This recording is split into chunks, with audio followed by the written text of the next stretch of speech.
तुकाराम श्री ज्ञानदेव श्री तुकाराम श्री ज्ञानदेव श्री तुकाराम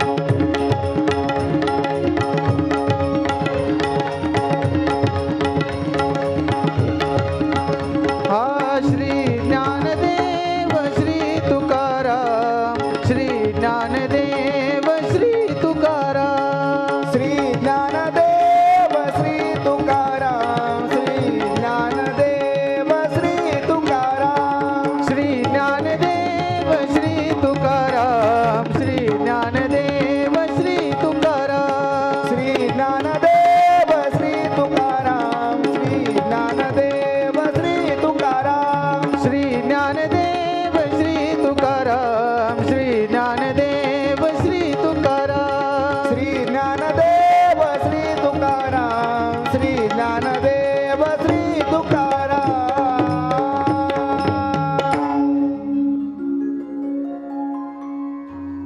पुंडलिक वरदा हरिविठ्ठल श्री ज्ञानदेव तुकाराम पंढरीनाथ भगवान की जय। माऊली ज्ञानेश्वर महाराज की जय। जगद्गुरु श्री संत तुकाराम महाराज की जय। शांती ब्रह्म एकनाथ महाराज की। सिद्धेश्वर भगवान की जय। यदक्षरं मनाख्येय मानन्दमजमव्ययम् श्रीमन्निवृत्तिनाथेति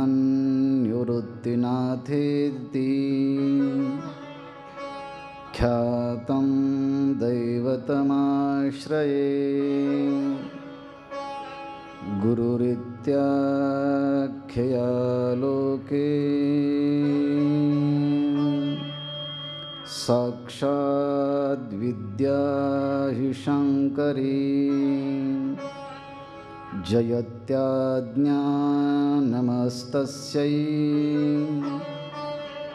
दयार्द्रायै निरन्तरम्।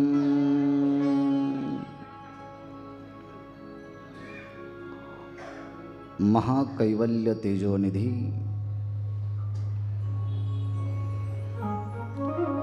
संत सम्राट ज्ञानराज माऊली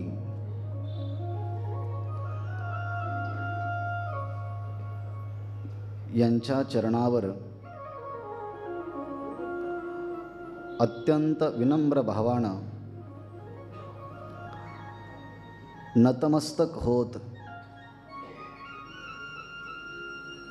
पवित्र सलीला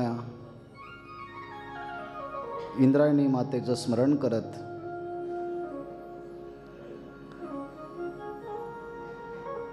संजीवन समाधीस्थ ज्ञानोबारायांच्या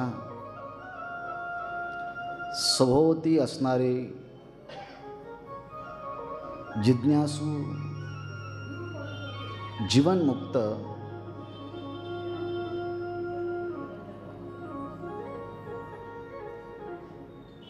अमृत अनुभवाचं रसस्वादन करू पाहणारे साधकरूपी भ्रमर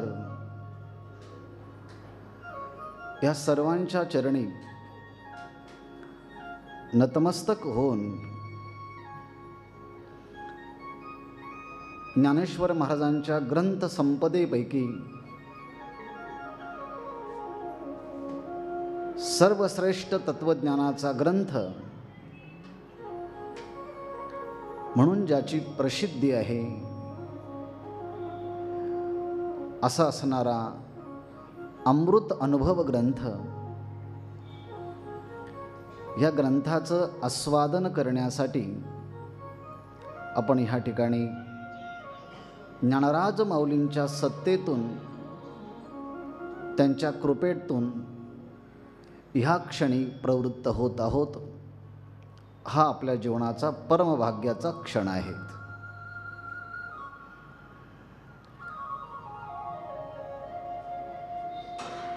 ज्ञानेश्वर महाराजांचे सगळेच ग्रंथ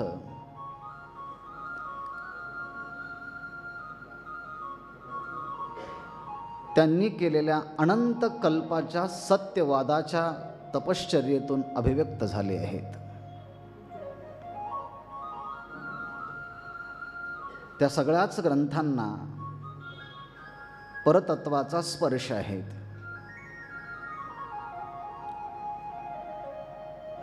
भक्ती, ज्ञान, कर्म यांचा अत्यंत सुमधुर समन्वय या सगळ्या ग्रंथांच्या मध्ये आपल्याला पाहायला भेटतो. त्या ग्रंथांच्या पैकी सर्वप्रथम सर्व परिचित ग्रंथ म्हणजे ज्ञानोबरायांनी 16व्या वर्षी श्रीमद भगवद्गीतेवर 700 श्लोकावरती भाष्य करून सध्या उपलब्ध असणाऱ्या 9033 ओव्यांचा सुंदर प्रकारचा अलंकार त्या भगवद्गीतेवरती चढवलेला आहेत. आणि म्हणून आतापर्यंतच्या श्रीमद भगवद्गीतेवर केलेल्या भाष्यापेक्षा ज्ञानोबरायांचं भाष्य हे सर्वोत्तम आहे. गीतेवरचं भाष्य म्हणजे ज्ञानेश्वरी हे सर्वोत्तम आहे हे म्हणण्याचं कारण श्रीमद भगवद्गीता महाभारत अंतर्गत असणारा ग्रंथ, पण त्यामधली विशेषता, त्या विषयामध्ये सखोलता इतकी आहे की श्रीमद भगवद्गीतेला महाभारताचा एक भाग असताना देखील स्वतंत्र ग्रंथाचा दर्जा प्राप्त झाला. आणि म्हणून सनातन संस्कृतीच्या सगळ्या आचार्यांनी ज्ञानेश्वरीवरती भाष्य केलं, पण सगळ्या भाष्यकारांनी समोर शास्त्रार्थ ठेवला आणि त्या गीतेच्या पदाचा अर्थ आपल्या संप्रदायानुसार करण्याचा प्रयत्न केला.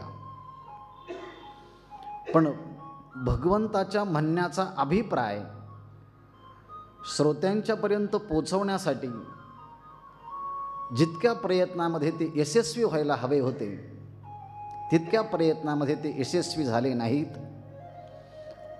आणि त्या सगळ्या आचार्यांचं भाष्य भगवद्गीतेवरचं त्यांच्या सांप्रदायिकांनी आपल्या डोक्यावर धारण केलं, श्रेष्ठ मानलं. पण इतर सांप्रदायिकांनी तो त्या मताचा, त्या संप्रदायाचा ग्रंथ आहे म्हणून त्याकडे दुर्लक्ष केलं. मग रामानुजाचार्य, वल्लभाचार्य, निंबार्काचार्य या सगळ्या आचार्यांनी गीतेवरती भाष्य केलं. शंकराचार्य यांनी गीतेवरती भाष्य केलं. पण शब्दाला समोर ठेवून, शास्त्रार्थाला समोर ठेवून, खंडन मंडनाचा भाग समोर ठेवून त्यावरती भाष्य केलं.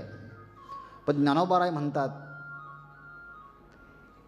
हे करताना म्हणजे भाष्य करताना माझ्यासमोर सर्वात महत्त्वाचा भाग काय असेल तर ह्या शब्दाच्या पाठीमागे भगवान श्रीकृष्णांचा भाव श्रोत्यांच्या अंतःकरणामध्ये जसा आहे तसा प्रतिष्ठित करणं हे माझ्या दृष्टीने सर्वोत्तम भाष्याचं काम आहे. म्हणून ज्ञानोबाराय म्हणतात ज्ञानेश्वरीच्या बद्दल, तया अक्षरातील भाव पाववीन तुम्हा ठाव. या अक्षरातला जो भाव आहे तो तुमच्यापर्यंत मी पोचवीन. इंद्रियांच्या पलीकडे असणारं, इंद्रियांच्या द्वारे भोगावायला लावीन, अमूर्त आहे, पण ते मूर्त व्यक्त करण्याचा मी प्रयत्न करीन. खेचराच्या मनाला सुद्धा सात्विकाचा पाहणा निर्माण करीन. आणि जे मुळातच सुमनाचे आहेत त्यांना तर श्रवणाबरोबर समाधी सुख प्राप्त होईल, एवढी ग्वाही मी देतो. श्रोत्यांच्या करता त्यांनी अनेक प्रतिज्ञा केल्या. त्या प्रतिज्ञापैकी त्यांनी एक अशी प्रतिज्ञा केली, माझी ज्ञानेश्वरी ऐकायची असेल तर आयुष्यभरेपर्यंत तुम्ही ऐकू शकता, पण जर तुम्ही एकदाच जर ती ऐकली, काया वाचा मनाने ऐकली, तरी सर्व सुखाला पात्र व्हाल, अशी तुमच्याकरता मी तुमच्यासमोर प्रतिज्ञा करतो आहे. फक्त एकदा ऐका, सर्व सुखाला पात्र व्हाल.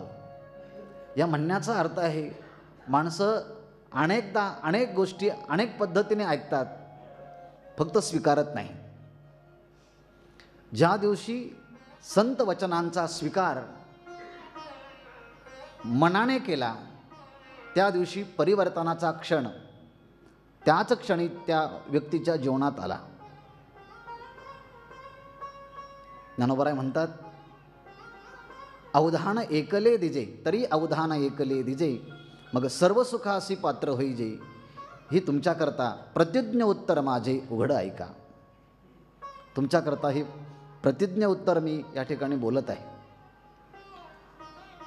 फक्त एकदा ऐकलं तरी तुमची सगळी कृतकृत्यता पूर्ण होईल, असा अतिशय साहित्याने, दृष्टांताने, अलंकाराने, तत्वज्ञानाने, साक्षात्काराच्या वचनांनी परिप्लुत असा ज्ञानोबरायांचा ग्रंथ हा ज्ञानेश्वरी आहेत. संपूर्ण आयुष्य एका ओवीकरता समर्पित केलं तरी माणसाला शेवटच्या क्षणी वाटेल आणखी एक जन्म झाला असता तर या एका ओवीतले अनेक अभिप्राय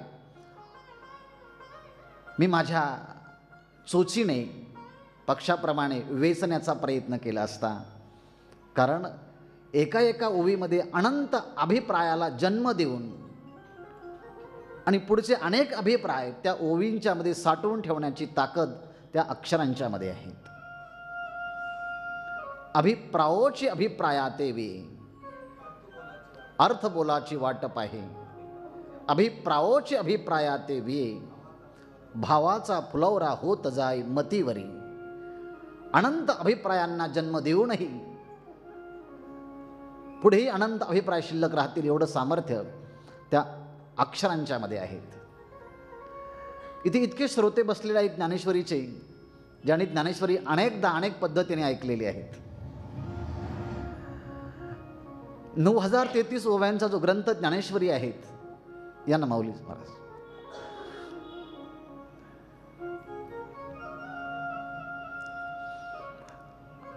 म्हणजे माऊली महाराज माऊलींच्या मंदिरामध्ये ज्ञानेश्वरी सांगत आहेत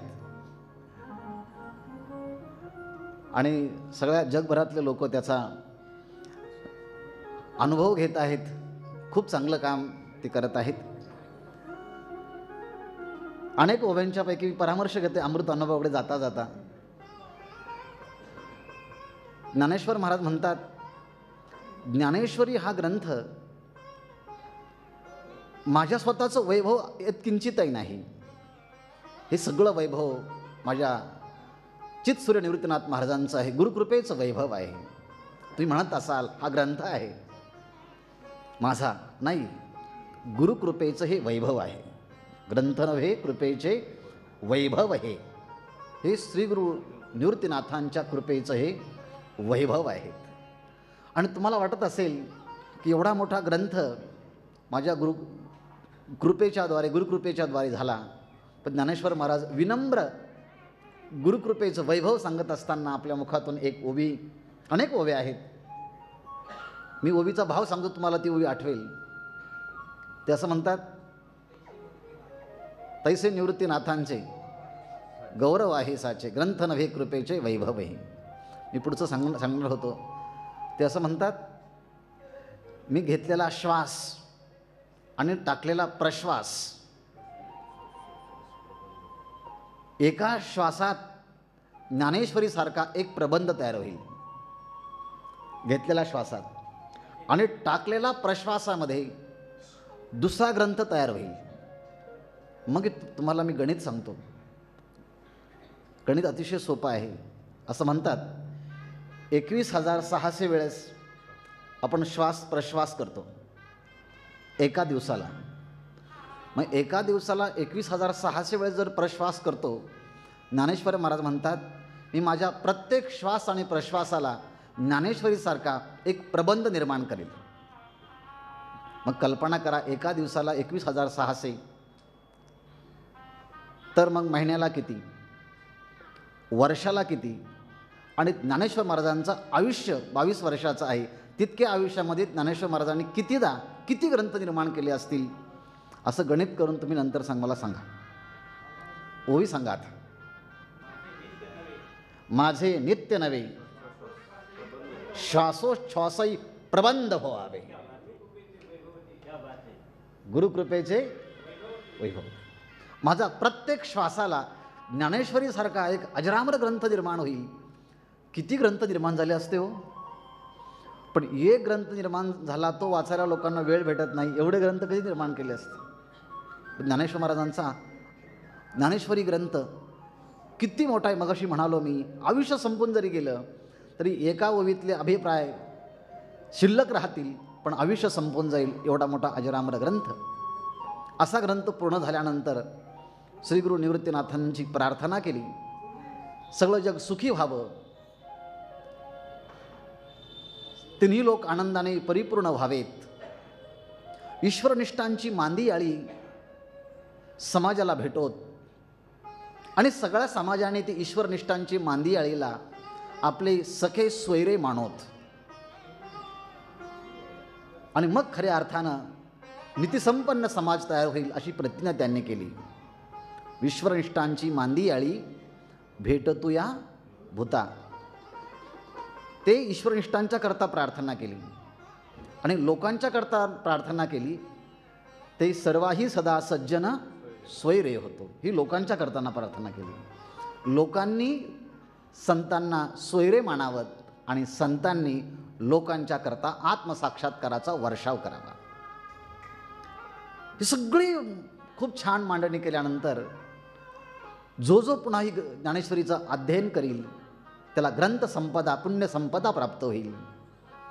म्हणून शेवटचा शरा त्याने दिला, पुढती पुढती पुढती या ग्रंथ पुण्य संपत्ती सर्व सुखी सर्वभूती संपूर्ण होईजे.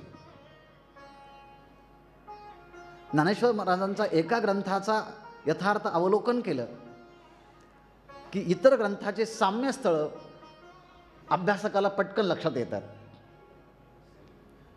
मी ही ओवी वाचली आता.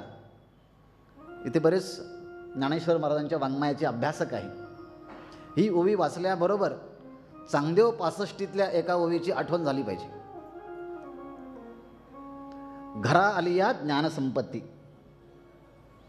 चांगया पुढत पुढती घरा आलिया ज्ञानसंपत्ती. ज्ञानेश्वरी महाराज माऊली ज्ञानेश्वरीमध्ये म्हणतात पुढती पुढती पुढती या ग्रंथपुण्य संपत्ती. आणि तोच भाव चांगदेव 65 समाप्त होताना चांगदेवाकरता सांगतात, चांगया पुढती पुढती घरा आलिया ज्ञानसंपत्ती. तसाच अनुभव तुम्हाला चांगदेव अमृत अनुभवात पण मिळेल. तसाच अनुभव हरिपाठात पण मिळेल. शांती दया पाहुणा हरी करी या भूमिकेत हरिपाठातही आहे. एवढा सगळ्या अंगाने परिप्लुत असणारा ग्रंथ श्री गुरु निवृत्तीनाथांच्या जवळ ठेवला आणि त्यांना समर्पित केला. आणि समर्पित करताना असं म्हटलं, तुम्ही माझ्याकडे पाहावं एवढा हा ग्रंथ मी लिहिला. बाकीचा काहीच हेतू नव्हता. काय ओवी आहे, तुम्ही संत माझी आकडा दिठीचा कराल बहुडा तरी तुम्हा माने एवढा होईन मी. किंबहुना मज तुमचे कृपेचे काज या लागी ग्रंथाचे व्याज व्याज ग्रंथाचे केले. ज्ञानेश्वरी सांगत असताना ही मला निम्म्या ओव्या सांगायची माऊलींच्या मंदिरामध्ये. असा ग्रंथ निवृत्तीनाथ महाराजांच्या समोर ठेवला आणि वाटलं असेल माऊलींना आता माझे निवृत्तीनाथ महाराज माझ्यावरती प्रसन्न झाले असतील, सुखी झाले असतील, आणि तेवढा ज्ञानेश्वरी करता त्याने आशीर्वाद पण दिला, येणे वरे ज्ञानदेव सुखिया झाला. पण निवृत्तीनाथ महाराज कदाचित म्हणाले असावेत, तुम्ही जो ज्ञानेश्वरी ग्रंथ लिहिला तो भगवान श्रीकृष्णांच्या वचनांच्या वरती, अर्थात श्रीमद भगवद्गीतेचे जे 700 श्लोक आहे त्यावरती तुम्ही भाष्य केलं आहे. आणि भाष्य करताना भाष्यकाराला ज्या ग्रंथावरती भाष्य करायचं आहे त्या ग्रंथाच्या पदांचा विचार करावा लागतो, त्यातल्या अक्षरांचा विचार करावा लागतो, त्याचा पूर्वापार संबंधाचा विचार करावा लागतो. मग तुम्ही जो आतापर्यंत बोललेत, भगवान श्रीकृष्णाने जे सांगितलं त्याचा अनुवाद केला. तुम्हीच म्हणाला ना, त्या अक्षरातील भाव पावविन तुम्हा ठावो, ऐका म्हणे ज्ञानदेव निवृत्तीचा. तुम्हीच सांगितलं की भगवंताच्या मनातलं जे मनोगत आहे मी श्रोत्यांच्या अंतःकरणावरती प्रतिष्ठित केलं. पण निवृत्तीनाथ महाराज म्हणायला लागलेत, मला आता भगवान श्रीकृष्णांचा अनुभव तुम्ही ज्ञानेश्वरीमध्ये सांगितला, मला तुमचा अनुभव ऐकायचा आहे. स्वतःचा अनुभव काय आहे? आणि स्वतःचा अनुभव जेव्हा निवृत्तीनाथ महाराजांनी विचारला असेल तेव्हा ज्ञानेश्वर महाराज स्वतःचा अनुभव सांगण्याकरता जेव्हा प्रवृत्त झाले, गुरूंनी विचारल्या अनुसार, आणि त्यांचा अनुभव श्रीगुरू निवृत्तीनाथांच्या समोर जो कथन केला, त्या स्व अनुभवाच्या कथनालाच अमृत अनुभव हे नाव आहे. तुमचा आमचा पण अनुभव असतो ना, आणि महापुरुषांचा पण अनुभव असतो, पण त्यांच्या अनुभवामध्ये आणि आपल्या अनुभवामध्ये फरक आहे. आपला अनुभव हा अयथार्थ आहे, आपला अनुभव हा भ्रमात्मक आहे, आपला अनुभव हा परतंत्र आहेत, आपला अनुभव हा परिच्छिन्न आहेत, आपला अनुभव शब्द स्पर्श रूप रस गंध या पंचविषयाचा पंचज्ञानेंद्रियाच्या मनाच्या साह्याने घेतलेला अनुभव हा आपला अनुभव आहे. आणि ह्या अनुभव हा बाधित होणारा अनुभव आहे, हा अनुभव मिथ्या ठरणारा अनुभव आहे. ह्या अनुभवाचं अनेकदा संस्काराच्या माध्यमातून जन्म मृत्यूच्या चक्रामध्ये तो अनुभव फिरवणारा आहेत. आणि म्हणून सामान्य माणसाचा अनुभव हा अयथार्थ अनुभव असतो, तो भ्रमात्मक अनुभव असतो. आणि ह्या वासनेचे संस्कार चित्तावरती त्या माध्यमातून ठसावले जातात आणि पुन्हा पुन्हा त्या अनुभवाच्या माध्यमातून माणसाची विषयामध्ये प्रवृत्ती वाढत जाते आणि तो आपल्या मूळ स्वरूपापासून अनेक कोस दूर राहतो ह्या इंद्रियांच्या अनुभवातून. म्हणून श्वेताश्वेतर उपनिषदामध्ये भवनदीचं रूपक करून हे पंच विषय हे पाण्याच्या प्रमाणे मानले जातात. जसं समुद्रातलं पाणी बाष्पीभवन होऊन ढगात जातं, पुन्हा खाली पडतं, नदीच्या माध्यमातून पुन्हा समुद्राला जातं, तसंच श्वेताश्वेतर उपनिषदामध्ये तशी कल्पना केली आहे. पंचज्ञानेंद्रियांचा अनुभव, पंचविषयांचा अनुभव पंचज्ञानेंद्रियांच्या माध्यमातून आपल्या अंतःकरणामध्ये येतो आणि अंतःकरणामध्ये संस्कार तयार होतात आणि ज्या विषयाचे संस्कार तयार होतात ते संस्कार पुन्हा त्या व्यक्तीला त्या विषयाकडे जाऊन प्रवृत्त करतात, पुन्हा जायला लावतात. जसं पाण्याचं चक्र सारखं चालू राहतं तसं श्वेताश्वेतर उपनिषदामध्ये म्हटल्याप्रमाणे हे सगळे विषय पुन्हा पुन्हा पुन्हा पुन्हा या संसाराच्या विषयाकडे घेऊन जाणारे असल्यामुळे तो अनुभव हा बाधित होणारा आहे. आणि म्हणून श्रीगुरू निवृत्तीनाथांनी अनुभव विचारला की अनुभव सांगा. आणि ज्ञानेश्वर महाराजांनी अनेकदा आपल्या ग्रंथांच्यामध्ये सांगितलं आहे की मला अनुभव सांगण्याच्या करता मला गुरूंनीच मला त्यांचा अनुभव दिला आहे. दिदले संपूर्ण माझे हाती, ज्ञानगूढ गम्य ज्ञानदेवा लाधले, निवृत्तीने दिदले माझे हाती. निवृत्तीनाथ महाराजांनी ते मला माझ्या हातामध्ये दिलं. नामाचं महात्म्य सांगताना त्यांना विचारलं की सगळ्यात श्रेष्ठ जर आकाश आहे तर आकाशापेक्षा काही श्रेष्ठ आहेत का? त्यांनी सांगितलं आहे ना. काय आहे? गगनाहूनी वाढ नाम आहे. गगनापेक्षाही श्रेष्ठ हे नाव आहे. मग त्यांना विचारलं तुम्ही द्याल का मला? तुला काय म्हटलं? तुझ्या हातात संपूर्ण मी देणार आहे. आणि ते ज्ञान दिल्यामुळेच ज्ञानेश्वर महाराज म्हणतात माझ्याकडं समाधीच्या स्थळापर्यंत जाईपर्यंत जे संकीर्तन घडलं ना, ते संकीर्तन तुम्ही तो अनुभव दिल्यामुळेच घडलं आहे. तसं झालं नसतं, तसं घडलं नसतं. तया कैचे कीर्तन घडेल ना. आम्ही तो अनुभव दिला नसता तर ज्ञानदेव घेतले दान हृदय धरोनिया, ध्यान समाधी बैसला निर्वाण, कथा कीर्तन करीतू. तुम्ही तो अनुभव दिला, द्वैताची झाडणी केली, अद्वैताच्या कुशल अशा कला दाखवल्यात आणि तो बोध माझ्या अंतःकरणामध्ये ठसावला. आणि आता तुम्ही मला विचारता की माझा अनुभव काय आहे. मी तो अनुभव सांगण्याकरता प्रवृत्त होतात. खरं म्हणजे आध्यात्मिक अनुभव हा सामान्य माणसाला सांगू नये. आणि जरी सांगितला तर सामान्य माणसं त्या दिव्य अनुभूतीचा उपहास करतात. त्यांना तो कळत नाही. तुकोबरायांची छान गवळण आहेत. त्या गवळणीमध्ये तुकोबराय म्हणतात, भगवंताला मी पाहिलं आणि पाहिल्याबरोबर मी पूर्णपणे गवळणीचं रूपक धारण करून मी भुलले गेले. आता मला काहीच कळत नाही. दही दूध घेऊन विकण्याकरता गेले आणि दही घ्या दूध घ्या असं म्हणायला पाहिजे होते, परंतु ते गोविंदाला पाहिल्यानंतर गोविंद घ्या कोणी दामोदर घ्या असं जेव्हा मी म्हणते तेव्हा लोकांना माझ्या म्हणण्याचा अर्थ कळाना. तेव्हा सगळे लोक हसायला लागले. तव तव हसती मथुरेच्या गे. शेवटी तुकोबराय म्हणतात, माझा हा अनुभव त्यांना काय कळणार हो.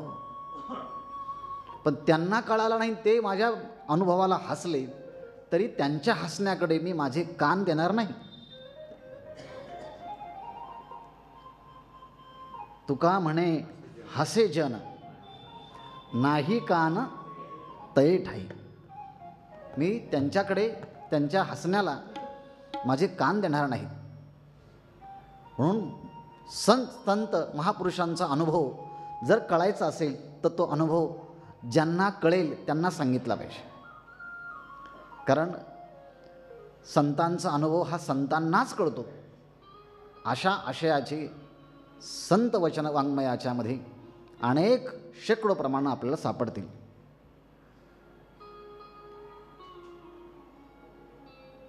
काय प्रमाण आहे महाराजांचं? तुका म्हणे अंगी व्हावे ते आपण, तरीच महिमान येईल कळो. भक्तांचा महिमा भक्ताची जाणते. पण आता श्रीगुरूने विचारला तुमचा अनुभव सांगा. मग सामान्य माणसाने विचारला तरी आपला अनुभव सांगू नयेत, कारण आपल्या अनुभवाची उंची त्याला ती कळणार नाहीत. त्याच्यातलं त्याला कळत असावं आणि मग त्याला सांगावं. तुम्ही तबल्यातले बोल मला सांगितले, हा जपताला आहे ना त्रिताला आहेत, मी फक्त म्हणे हां हां बरोबर बरोबर. पण त्याकरता त्याची खोली काय आहे, त्याची संरचना काय आहे हे मला कळणार नाहीत. आणि म्हणून निवृत्तीनाथ महाराजांनी विचारलं की तुमचा अनुभव सांगा. आणि तो अनुभव यथार्थ अनुभव आहे. आणि जेव्हा अनुभव सांगायचा असतो तो अनुभव त्या अनुभवाला काही प्रामाण्य असावं लागतं. म्हणून सर्वात प्रामाण्य आहे श्रुती प्रामाण्य. नाहीतर पाश्चात्य तत्ववेत्ते आहेत, प्लेटो, अरिस्टॉटल, हेगेल, कांट, हे लोक पाश्चात्य फिलॉसॉफर्स आहेत. त्यांना चिंतनातून अनुभव पण मिळालेला आहेत, पण त्या अनुभवांना त्यांना प्राधान्य नाहीत. हा अनुभव असाच अनुभव आहे हे त्यांना कळत नाही. म्हणून त्यांनी त्यांच्या तत्त्वज्ञानामध्ये नेहमी हा शब्द असतो, असं असावं. इदम इत्थम अशा प्रकारचं कन्फर्मेशन त्यांच्या फिलॉसॉफीत नसतं. कारण असं असावं, कारण ते विचार करता करता पुढे जेव्हा जातात काही वर्षानंतर, तेव्हा त्यांना कळतं की मागे जे मी बोललो होतो ना ते पूर्ण चुकीचं आहे. आणि मग ते त्यांच्या उत्तराच्या आयुष्यामध्ये दुसरा ग्रंथ लिहितात की मी मागे जे म्हटलो ना ते सगळं चुकीचं आहे. असं सांगणारा एक आपल्या पाश्चात्यामध्ये विटगेन्स्टाईन नावाचा मोठा फिलॉसॉफर आहे. त्यांनी ट्रॅक्टॅटस नावाचा ग्रंथ लिहिला आहे. पहिल्यांदा जे सांगितलं ते सगळं नॉनसेन्सिकल आहेत, मूर्खपणाचं आहेत, हे त्यांना उत्तर आयुष्यामध्ये कळालं. आणि म्हणून उत्तर आयुष्यात ग्रंथ लिहिला, मी जे म्हटलो ना ते मूर्खपणाचं होतं बरं का. अरे पण इतकं आयुष्य वाया घालवलं ना. म्हणजे आपल्या अनुभूतीला प्रामाण्य जर श्रेष्ठ महापुरुषांचं असेल तर त्याला आपली निश्चितता असते. ह्याकरता आपल्या अध्ययनामध्ये नेहमी श्रुतीचा अनुभव असावा किंवा श्रुतीचं अध्ययन असावं. साधना पंचकमध्ये पहिल्यांदाच शंकराचार्यांनी यावरती भर दिला आहे. वेदो नित्यमधीयतां तदोदितं कर्मस्वनुष्ठीयतां तेने शस्य विधीयताम् अपचिति काम्ये मतिस्त्यज्यताम् एकान्ते सुखमास्यतां परतरे चेतस्समाधीयताम्. एकांतामध्ये जाऊन त्या वेदवाक्यांच्या श्रुतींचा आपण अनुभव घ्यायचा असतो. आणि म्हणून ज्ञानेश्वर महाराजांनी आपला अनुभव ज्या ग्रंथात सांगितला तो ग्रंथ आहे अमृत अनुभव. मग माऊलींना विचारलं, का हो तुमचा अनुभव तुम्ही सांगतात पण तुमच्या अनुभवाला श्रुतीचा आधार आहे का? ज्ञानेश्वर महाराजांनी त्याचं उत्तर अमृत अनुभवात दिलं आहे बरं का. अनेकांना त्या असं म्हटल्याबरोबर ती ओवी आठवली असेल. ते म्हणतात मी 10 प्रकरणं लिहिले आहेत ना, हे 10 प्रकरणं ते म्हणजे हे 10 प्रकरणं 10 उपनिषदांचाच स्वानुभूतीचा हा अनुभव आहे. म्हणजे 10 प्रकरणात मी जे सांगितलं ते 10 उपनिषद जर माझा अनुभव बघायला आलेत तर ते उपनिषद माझ्या अनुभूतीच्या पुढे एक पाऊलसुद्धा पुढे जाणार नाहीत. किंबहुना त्या उपनिषदांना वाटेल आम्हाला जे सांगावयाचं राहिलं होतं ते ज्ञानेश्वर महाराजांनी सांगितलं. आणि म्हणून आता इतस्ततः कुठे जाण्याच्या ऐवजी ज्ञानेश्वर महाराजांच्या अनुभूतीच्या मध्येच निमज्जन करावं. एवं दशोपनिषदे पुढारा न ढळती पदे देखोनी बुडी बोधे येथेची धिदली. की ज्या उपनिषदांचा उच्चार ज्ञानेश्वर महाराजांनी आदराने ज्ञानेश्वरीच्या प्रस्तावनेमध्ये केला आहे. गणपतीच्या मस्तकांच्या वरती ठेवलेले सुगंधित फुले ते म्हणजे उदार ज्ञानाचे मकरंद असणारे हे दशोपनिषदे आहेत. मला ओवी सांगा लगेच. उपरी दशोपनिषदे जे उदारे ज्ञान मकरंदे तिये कुसुमी मुकुटी सुगंधी शोभती भली. सुगंधित असणारी ज्ञान मकरंदाने परिप्लुत असणारी ही दशोपनिषदे म्हणजे गणपतीच्या मस्तकावरती वाहिलेले हे फुले आहेत. आवर्जून उपनिषदांचा उल्लेख केला आहे. आणि ते उपनिषद म्हणजे माझ्या अनुभूतीला प्रमाण देतात. किंबहुना जे उपनिषदांना भगवंताचं महात्म्य सांगण्याची जेव्हा पाळी आली, त्या उपनिषदांना भगवंताचं महात्म्य कळेना. ज्ञानोबा म्हणतात, न करावे अर्थ उपनिषदा. त्या परमात्म्याच्या सामर्थ्याच्या स्वरूपाचा महिमा उपनिषदांना जेव्हा सांगण्याची पाळी आली, तर श्रुती नेती नेती म्हणती गोविंदो रे. अर्थात श्रुतीने नेती नेती म्हणून त्या श्रुतीलाही तो अनुभव सांगता आला नाही. पण त्या श्रुती जेव्हा माझ्याकडे आल्या, तर माझ्या या अनुभवामध्ये त्या डुंबून गेल्यात. मी आता पुढचं विधान करतो. जर उपनिषद ज्ञानेश्वर महाराजांच्या ह्या अमृत अनुभवामध्ये न्हावून सुस्नात होताना धन्यता देत असतील, तर आपण या अनुभव अमृतामध्ये सुस्नात का होऊ नये, व्हावं. आता मी ज्ञानेश्वर महाराजांनी आपल्या अमृत अनुभवाच्या बद्दल जे काही 5-6 विधानं अमृत अनुभवात केले आहेत, ते बघून मी ह्या विषयाकडे येतो आहे.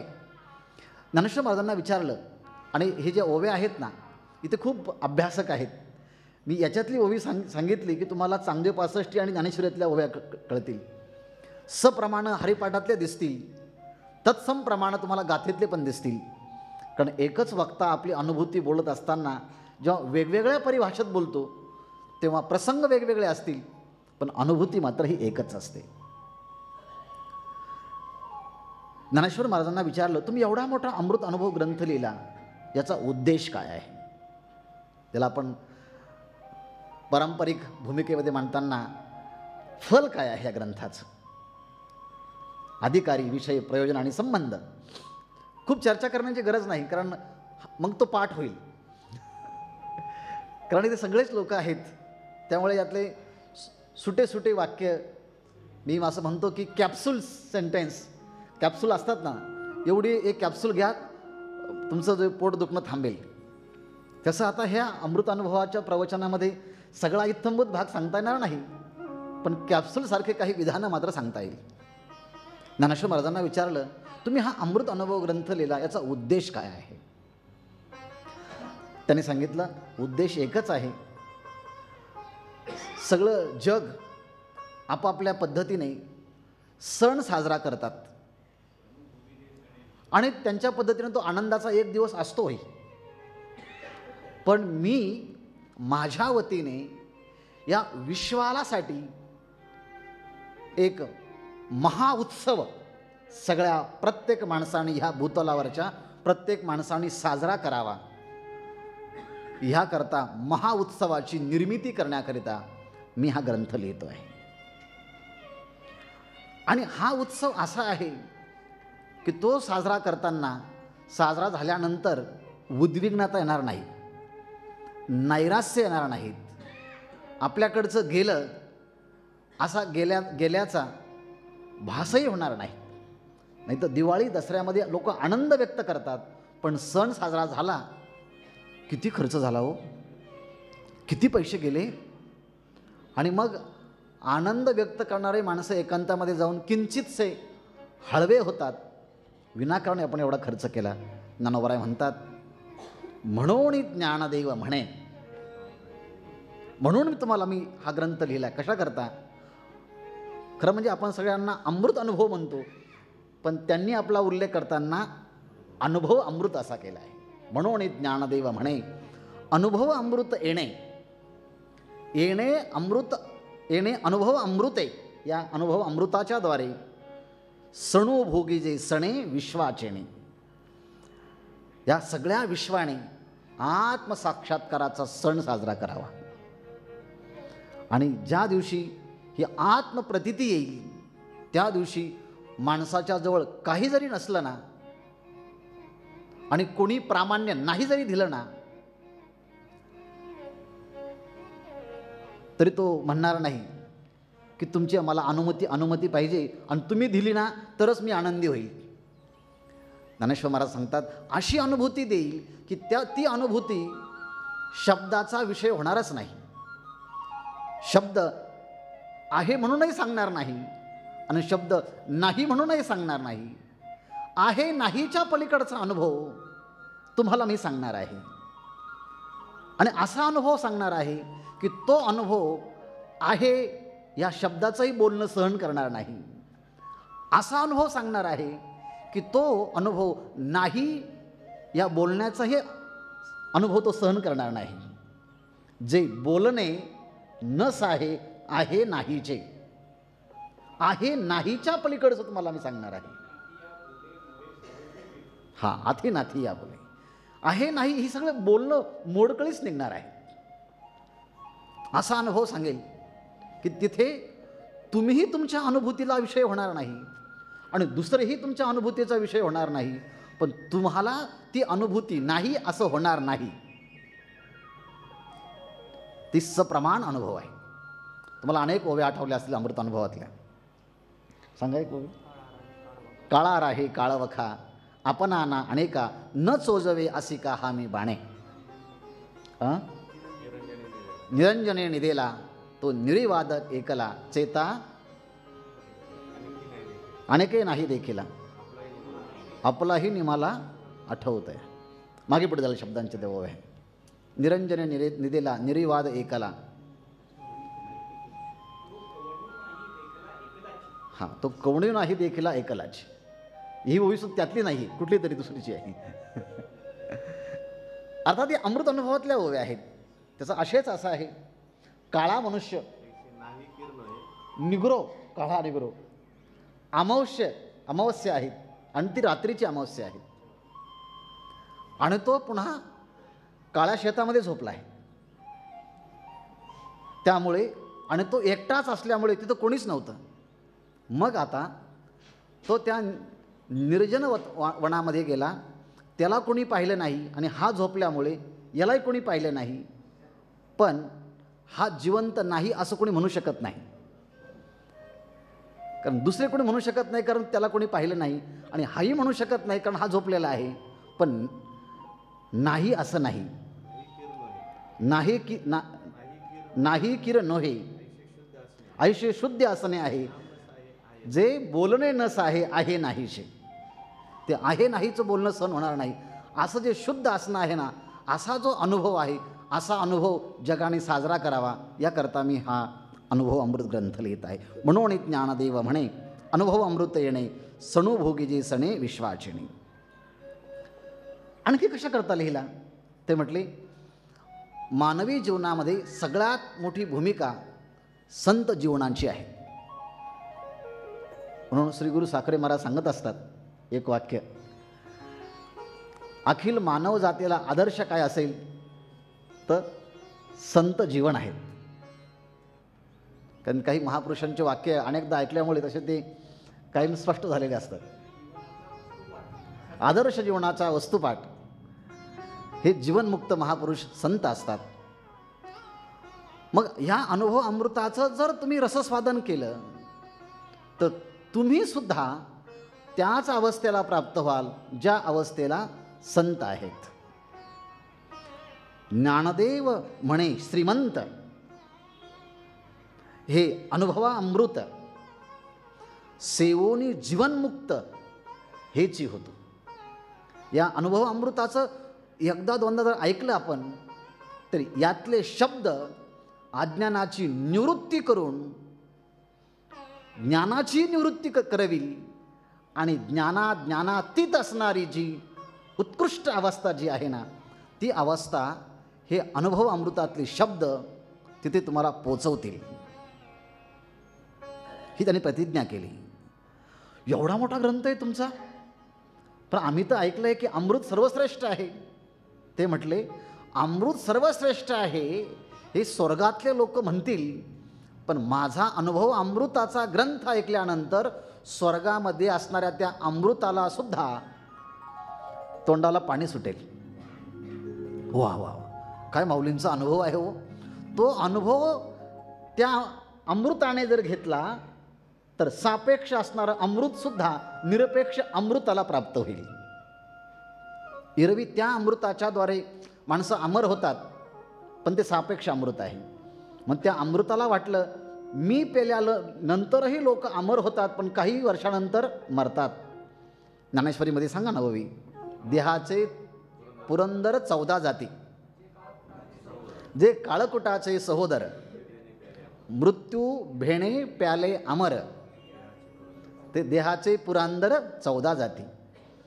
म्हणजे हे अमृत पेलेले इंद्राधिक हे मरतात, हा त्यांचा अनुभव आहे. मग त्या अमृताला वाटलं इथं राहण्यापेक्षा माऊलींच्या अनुभवात शिरावं, आपल्यालाही अमरता प्राप्त होईल. आणि म्हणून मुक्तिकीर वेल्हाळ, अनुभव अमृत निखिळ, अमृताही उठी लाळ, अमृते येणे, येणे अमृते, अमृताही लाळ उठे. ह्या ज्ञानेश्वर महाराजांच्या अनुभव अमृताला, तो अनुभव पाहिल्यानंतर त्या स्वर्गातल्या अमृतालाही तोंडात पाणी सुटलं. व्हावा, आपण तिथे जायला पाहिजे. एवढा उच्च तत्त्वज्ञानाच्या भूमिकेतला हा ग्रंथ आहे.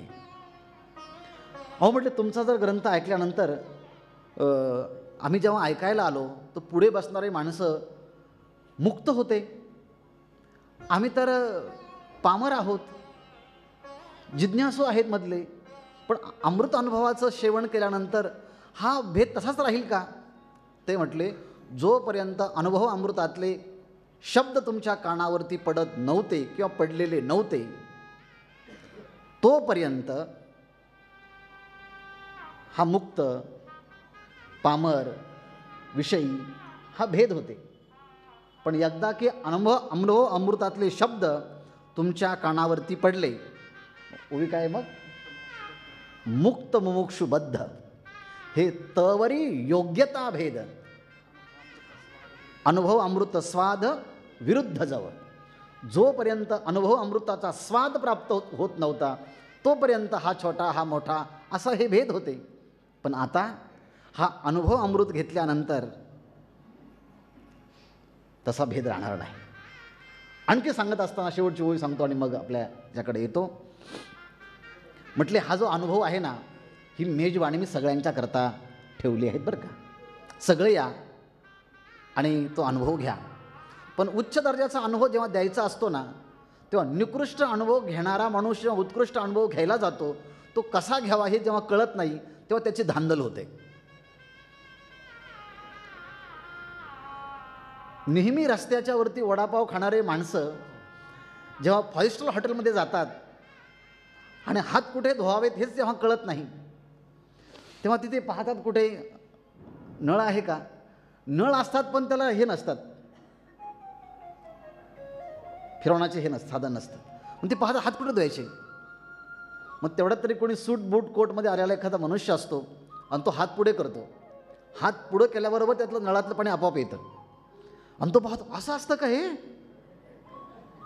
म्हटलं हो असं असतं. असं कसं काय? म्हटलं त्याला सेन्सर बसवलेले असतात म्हणून. म्हणजे साधं उच्च ठिकाणचा अनुभव घेण्यासाठी गेलेला मनुष्य, त्याला जो अनुभव कसा घ्यायचा हे जेव्हा माहिती नसतं ना, तेव्हा तो पाहत असतो तो कसा घेतो तसा आपण अनुभव घ्यावा. म्हणून मोठ्या हॉटेलमध्ये लोक जेव्हा जेवायला जातात, त्या सामान्य माणसाला काही कळत नाही कसं खावं, तेव्हा ते पाहतात तो जसा खाईल तसं आपण खाऊ. त्याने चमचा उचलला का आपण चमचा उचलायचं, त्याने कुठे ठेवला तिथं आपण ठेवायचं. तसं हा जो हे जे उत्तम दर्जाचा जी अनुभूती आहे ना, मनाच्या पलीकडची, बुद्धीच्या पलीकडची, इंद्रियांच्या पलीकडची जी अनुभूती आहे, ती अनुभूती मी सगळ्यांच्या करता वाढलेली आहेत. ह्या लागी हे बोलणे, मी याकरता बोललो बरं का. काय म्हटले? अनुभव अमृतपणे सानुभूती परगुणे ओगरिले जैसे. माझ्या अनुभूतीची ही मेजवानी ही तुम्हा सगळ्यांच्या पुढे मांडलेली आहेत. घ्याल ना? घेत आहात ना आपण? हो हो माऊली घेत आहोत ना. घेत नाही असं कसं? घेणारच आहोत. एवढी भूमिका अमृत अनुभवाच्या बद्दल स्वतः ज्ञानेश्वर महाराजांनी मांडलेली आहेत. असा एवढा मोठा श्रेष्ठ दर्जाचा अनुभव आहे आणि त्या अनुभूतीला आधार हा श्रुतीचा आहे. श्रुतीचा आधार आहे. अहो म्हटले श्रुतीचा आधार आहे, पण युक्ती, तुम्ही युक्ती सांगाल का? तर अनुभव अमृतामध्ये आत्मसाक्षात्कारा संबंधीच्या वापरलेल्या आणि सांगितलेल्या युक्ती जगामध्ये कोणत्याही साहित्यिकाच्या ग्रंथामध्ये नसतील अशा अतिउच्चतम युक्ती ज्ञानराज माऊलींनी ह्या ग्रंथात सांगितल्या आहेत बरं का. आणि कदाचित ह्याच युक्ती ज्ञानेश्वरीमध्ये पण आहे, ह्याच युक्ती 65मध्ये पण आहे, ह्याच युक्ती हरिपाठातमध्ये आहे, ह्याच युक्ती अभंगाच्या मध्ये सुद्धा आहे. म्हणून तुकोबराय ह्या युक्तींना पाहून नतमस्तक होतात बरं का. म्हणता का?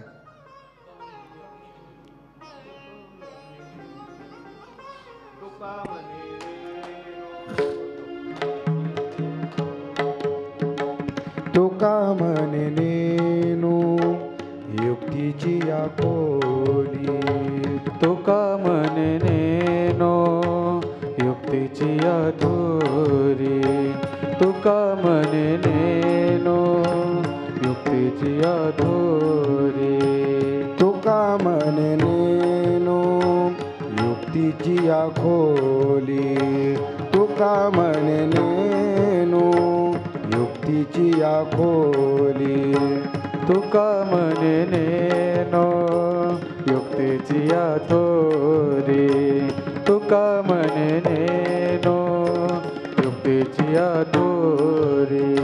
म्हणून ठेविली पायी डोई, म्हणून ठेविली पायी डोई, काय थोरपण मज पामराये, काय थोरपण मज पामराये, काय थोरपण. सर्व प्रसिद्ध असणारं हे जगद्गुरु तुकोबरायांचं अभिवचन आहे. पण याच्या पाठीमागचा थोडासा विचार मी सांगतो आणि मूळ विषयाकडे येतो. तुकोबरायांनी गाथा जेव्हा लिहिली, ज्याला आपण परमवंदनीय मामासाहेब दांडेकर तुकोपनिषद म्हणून त्यांना म्हणायचे अभंगांना, त्यांना विचारलं तुम्ही हे काय केलं आहे? रामेश्वर भट्ट म्हणतात हे 4 वेदाचं विवरण आहे हो. पण तुकोबरायांना विचारलं 4 वेदाचं विवरण तुम्ही केलं, पण तुम्हाला त्या वेदाचा अभिप्राय कळाला का? कळाला का असं जेव्हा विचारलं तेव्हा ते म्हणतात जर कळाला असेल ना तो फक्त मलाच कळाला आहे, आणि इतरांनी ज्यांनी मला प्रश्न विचारला कळाला का, त्यांनी फक्त त्या शब्दांचा भारच वाहिला आहे, आणि मी मात्र त्या शब्दांचा भार न वाहता त्या शब्दांच्या आतमध्ये असलेला अभिप्राय मी तो अनुभवला आहे. ज्ञानेश्वरीमध्ये अशी ओवी आहेत बघा, त्या स्वानुभूतीपर्यंत जायचं असेल तर शब्दाचे टरफल बाजूला काढावे लागतात. आहाची बोलाची वालीफ फेडीजे, मग ब्रह्माच्या अंगा घडीजे, सुखेसी सुरवाडी जे सुखाची माझी. त्या तत्वापर्यंत जायचं असेल ना, खरं म्हणजे अमृत अनुभवामध्ये शब्दखंडनामध्ये शब्दाचं महात्म्य किती आहे ह्याकरता ज्ञानोबरायांनी 5-6 ओव्या लिहिल्या. शब्दखंडनाची सुरुवातच तरी आहे त्यामध्ये. इतकं शब्दाचं महात्म्य सांगितलं की शब्दाचं महात्म्य एवढं कोणी सांगितलं असेल असं नाही, एवढं मोठं सांगितलं महात्म्य. पण पुन्हा त्या शब्दाची मर्यादा पण सांगितली. याचा संबंध नाही येथे मरण स्मरणदाणे प्रसिद्धो, पर ययाही संबंध नाही येथे. खूप मोठं वर्णन केलं आणि शेवटी सांगितलं ययाही संबंध नाही येथे, यांचाही संबंध नाही. शब्दाला किती महत्त्व द्यायचं हे शब्दसृष्टीचा अनुभव घेणारे लोक सांगतात. असा प्रयोग केला पाहिजे मग टाळी पडते. योग्य वेळेस योग्य शब्द वापरला की त्याचा प्रभाव जास्त बनतो. ज्ञानोबराय म्हणतात हां आम्हाला माहिती आहे, पण शब्दावर अवलंबून राहिलं तर शब्दाच्या काही मर्यादा आहेत त्या पण लक्षात घेतल्या पाहिजे. तुकोबराय म्हणतात शब्दाच्या मर्यादा तुम्हाला लक्षात घ्याव्या लागतील तुम्हाला शब्दांच्या मर्यादा माहिती नाही, मला अर्थ माहिती आहे. वेदाचा जो अर्थ आम्हासीच ठावा येरांनी वहावा भारमाता, म्हणजे वेदाच्या अर्थाच्या बद्दल निसंदिग्ध व्यक्तता करतात ते. पण तेच तुकोबराय ज्ञानेश्वरीच्या युक्तीबद्दल जेव्हा बोलायला लागतात ना, ते म्हणतात नाही हो, म्हणजे आवाक्याच्या बाहेरची आहे. तुका म्हणे नेनो युक्तीची आखोली म्हणून ठेविली पायी डोही. किती युक्ती असतील खरं, म्हणजे जिथे तुकोबराय म्हणतात की मी नतमस्तक होतो, तिथे आपल्यासारख्याने काय म्हणावं, आपल्यासारख्याने फक्त प्रमाणच म्हणावं आणि ज्ञानोबरायांच्या संजीवन समाधीच्या वरती नतमस्तक व्हावं. कारण नतमस्तक झालं ना, त्या युक्तीच्या अभिप्रायाची खोली आहे ना, ज्ञानोबराय स्वतः उघडून दाखवतील. बघ या, ते परवा म्हटल्याप्रमाणे साधक म्हणून जर आला तर त्याला माऊलीच्या भूमिकेतनं माऊली त्याला स्तनपान करवतीलही. पण विद्वान म्हणून जर आला तर ज्ञानेश्वरी कदाचित म्हणेल जर थांब बाहेर. कुलवधू लपवी अवयव आपुले असं म्हटल्याप्रमाणे ती लपवते, पण आपल्या बाळाला ती स्तनपान पण करवते ना. तसं साधक जो कोणी माऊलींच्याकडे येईल त्याला तो या युक्तीच्या खोलीची स्तनपानसुद्धा करवतील. अशी ही श्रुती युक्ती आणि अनुभूती युक्त असणारी ज्ञानोबरायांची अनुभूती म्हणजे हा अनुभव अमृत किंवा अमृत अनुभव ग्रंथ आहे. या अक्षरांना स्पर्श करताना भीती वाटते, कारण हे अक्षर ज्या उंचीचे आहे ना, तेवढी उंची आपली नाही आहे. या अक्षरांची जी खोली आहेत ना, तेवढी आपली खोली नाही आहे. या अक्षरांची जेवढी व्यापकता आहे ना, तेवढी व्यापकता आपली नाही आहे. या अक्षरांची जी तेजस्विता आहे ना, ती तेजस्विता आपली नाही आहे. हा अक्षरांचा जेवढा ओलावा आहे ना, तो ओलावा आपल्याकडे नाही. त्या अक्षरांची जी सुगंधता आहे ना, ती सुगंधता आपल्याकडे नाही आहे. मग ना खोली, ना उंची, ना विस्तार, ना वायूचा वेग समजून घेण्यासाठी आपल्याला. आणि हे समजून कसं तरी घ्यावं, ज्ञानोबराय म्हणतील पाहायचं असेल ना तर ह्या डोळ्यांनी पाहण्यापेक्षा तुम्हाला बुद्धीचे डोळे लागतील.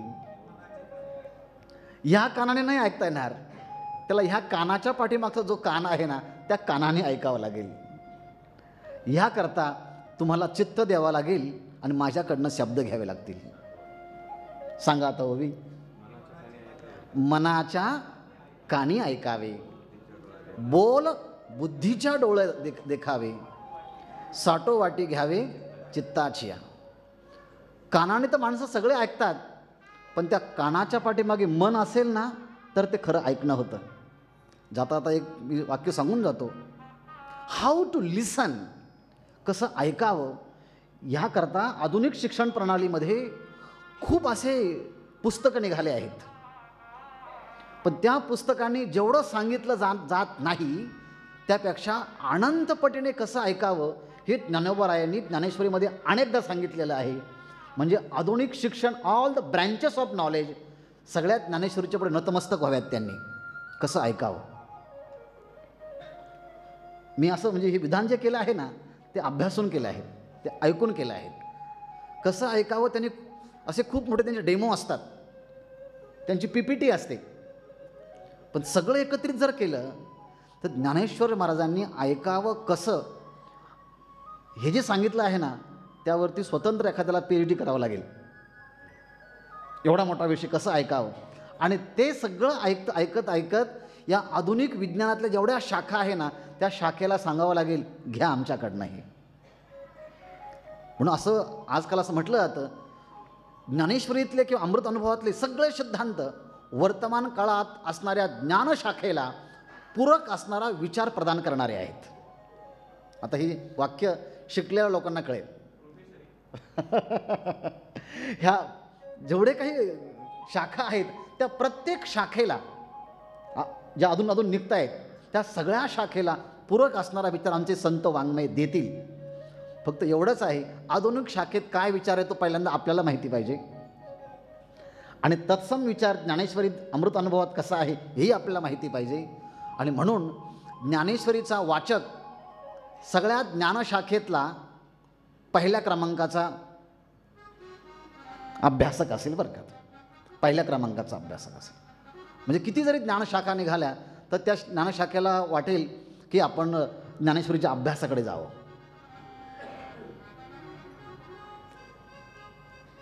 एक बॉटनीचं उदाहरण देतो. ज्ञानोबारायाने अमृत अनुभव का सांगितला असावा, की त्यांना आलेली अनुभूती पंचज्ञानेंद्रिय, पंचकर्मेंद्रिय आणि अंतःकरण चतुष्टय यांच्यामध्ये ती अनुभूती साठवली जाईना. ती इतकी बाहेर उफाळून आली ना की थांबता ती थांबेना. ते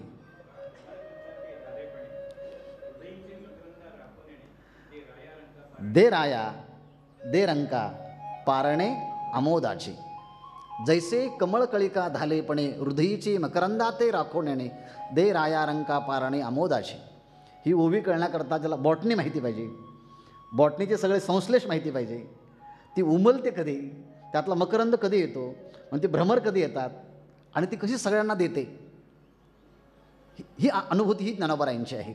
आणि अशी अनुभूती संपन्न असणाऱ्या अक्षरांना आपण स्पर्श करायची भीती वाटते, पण स्पर्श जर नाही केला तर आपण ह्या मोठ्या अनुभूतीला परांगमुख होऊ.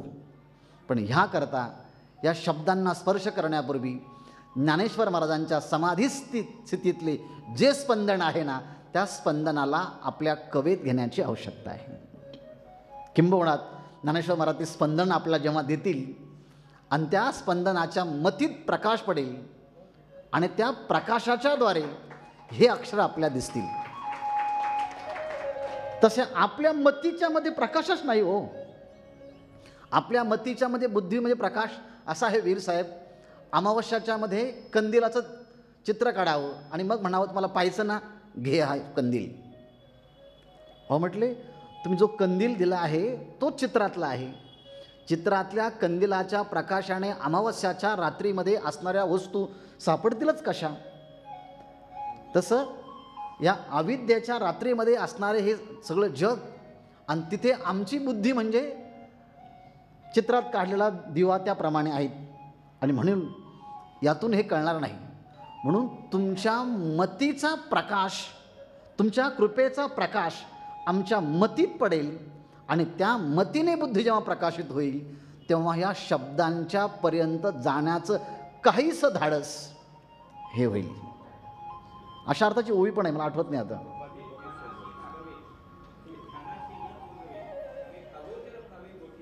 ते अगोचर फावे गोठी माझी, ही एक ओवी.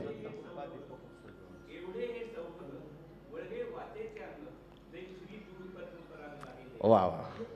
श्री गुरु पद्म पराग लाहीजे का. ते जेव्हा भाग्य लाभेल तेव्हा ही स्थिती प्राप्त होईल. आणखी होईल. एरवी तरी मी मूर्खू, ही वास्तविकता आहे. हां, त्यांची ती नम्रता आहे.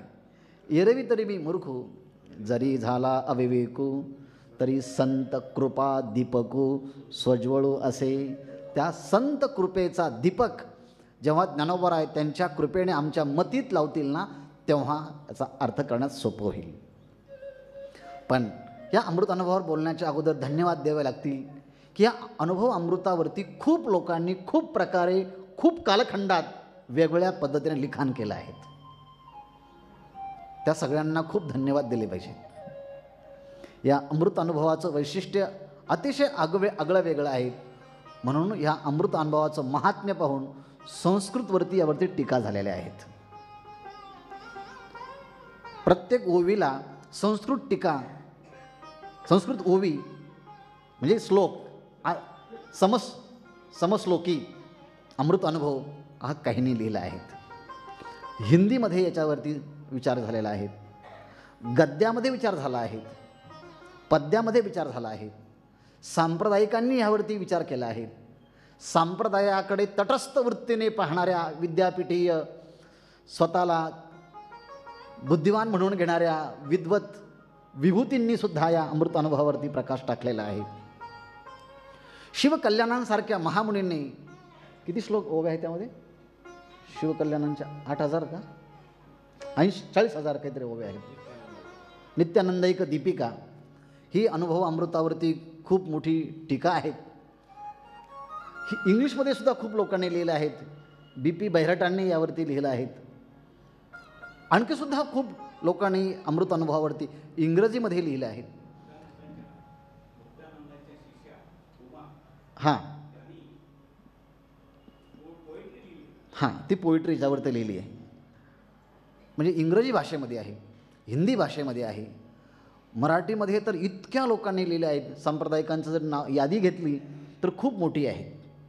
पहिल्यांदा सांगायचं ठरलं तर आम्ही ज्या संस्थेतून शिकलो आहोत, ज्यांची जन्मशताब्दी आपण साजरी केली, पुण्यतिथी साजरी केली, अशा जोग महाराजांनी सुद्धा या अनुभव अमृतावरती कथन केलं आहेत. त्यांच्या शिष्याने ते लिहून घेतलं, देशमुखांनी. तोही ग्रंथ प्रसिद्ध आहे. सुपडबॉनचा एक ग्रंथ आहे, तोही याच्यावरती आहेत. त्यानंतर स्वानंद सुखनिवासी खंदारकर महाराजांचाही या ठिकाणी ग्रंथ आहेत.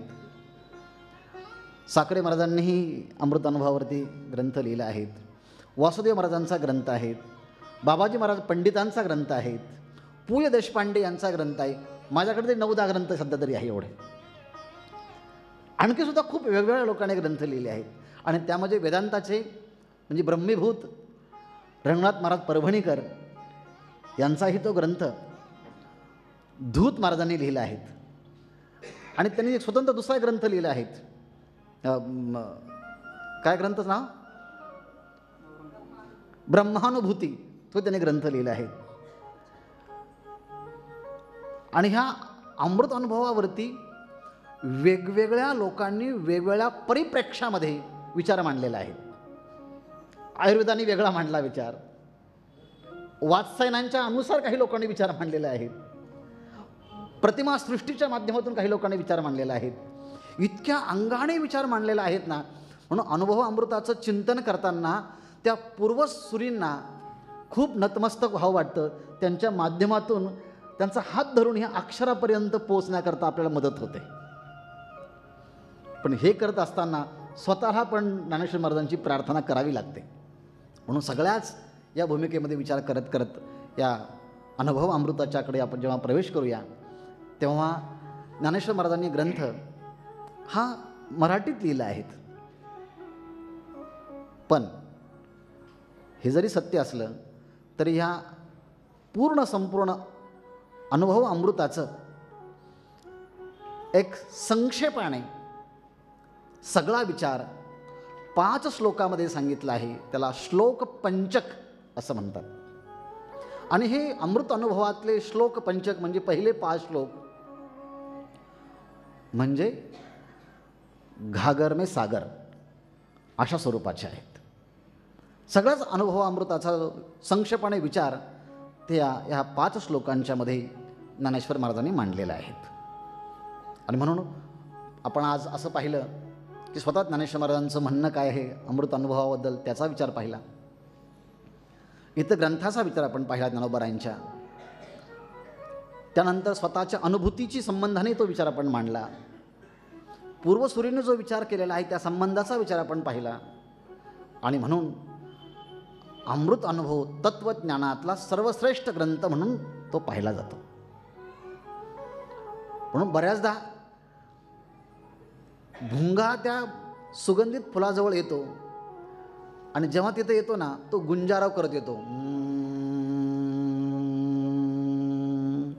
आणि त्यातला सुगंध आहे जेव्हा त्याला कळतं ना, तेव्हा तो आवाज कमी करतो. म्हणजे अमृत अनुभवावरती बोलणं म्हणजे ह्या पुष्पित सुगंधित अनुभूती संपन्न ओव्यांच्या बाजूला जाऊन बोलणं म्हणजे सुगंधित पुष्पकलिकेसमोर जाऊन त्या भ्रमराने गुंजाराव करावा. आणि जोपर्यंत गुंजाराव चालू आहे ना, तोपर्यंत तो तिथे पोहोचलेला नसतो, त्या तिथेपर्यंत पोहोचला नसतो. आणि तिथे जेव्हा तो पोहोचतो तेव्हा हळूहळू तो आवाज कमी करत जातो. आणि जेव्हा तो त्यावरती बसतो आणि आपल्या त्या तीक्ष्ण असणाऱ्या त्या साधनाच्याद्वारे तो त्यातला मकरंद घेण्याकरता आतमध्ये तो डोकावतो, तेव्हा ज्ञानेश्वर महाराजांच्या म्हणण्याप्रमाणेच म्हणावं लागेल, भ्रमर गुंतले सुमन कळिके. सकारात्मक अर्थाने हे प्रमाण आहे बरं का.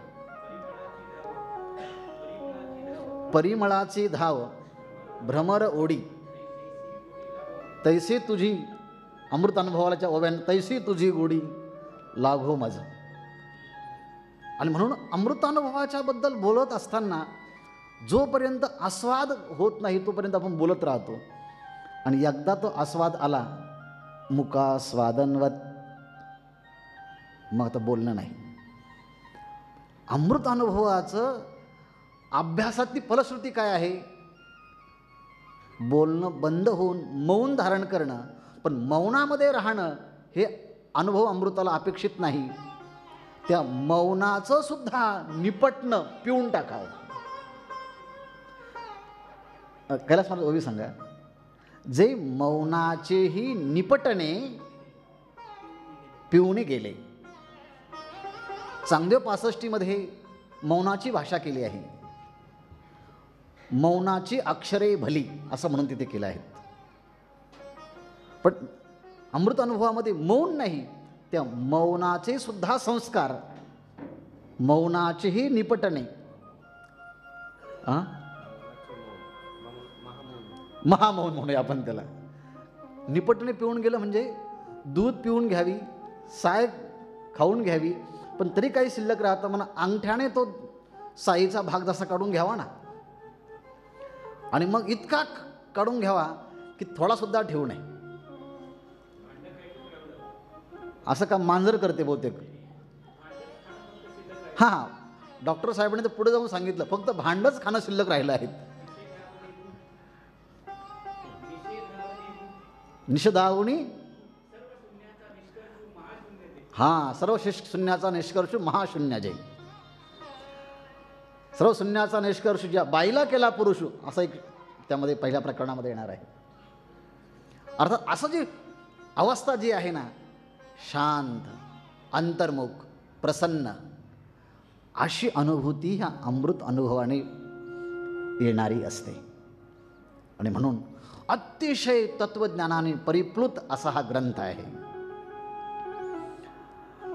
म्हणून माझा गुंजारावच चालू आहे, 7 दिवस चालणार आहेत. म्हणून मला अजून मी जातोय त्या श्लोकांच्या भोवती जाण्याचा प्रयत्न करतोय, पुन्हा मागे येतोय, पुन्हा जवळ जातोय, पुन्हा मागे येतोय. कमळावरी भ्रमर, पाय ठेविती हळुवार, कुचंबेल केसर या शंका. माझ्या ह्या वाणीच्या बोलण्याने ज्ञानोबरायांच्या शब्दाला थोडा धक्का लागेल की काय असं भीती वाटते. आणि म्हणून हे शब्द तिथपर्यंत जातात, पुन्हा मागे येतात, जातात, पुन्हा मागे येतात.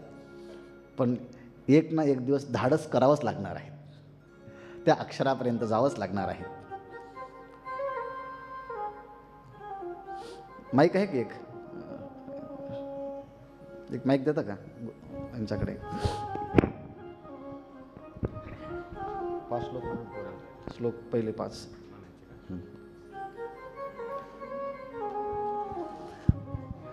मी पहिले जे श्लोक आहेत 5 आपण सगळ्यांनी म्हणूया आणि त्याचा आस्वाद आपण घेऊया.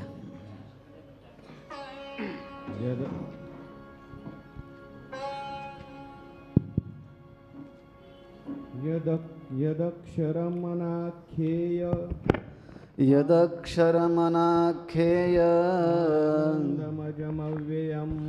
मानन्दमजमव्ययम् श्रीमन्निवृत्तिनाथेति श्रीमन्निवृत्तिनाथेति ध्यातं दैवतमाश्रये ध्यातं दैवतमाश्रये गुरुरित्याख्यया लोके गुरुरित्याख्यया लोके साक्षात् विद्या हि शाङ्करी साक्षात् विद्या हि शाङ्करी जयत्याज्ञानमस्तस्यै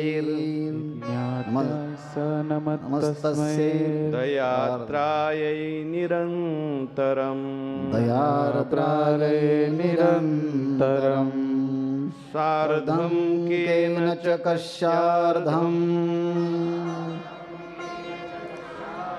शिवयो समरूपिणो ज्ञातुं न शक्यते लग्नं ज्ञातुं न शक्यते लग्नं मिति द्वैतछलान्मुहुः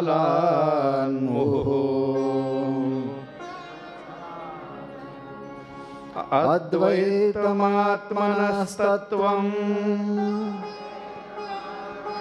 दर्शयन्तो मितस्तराम्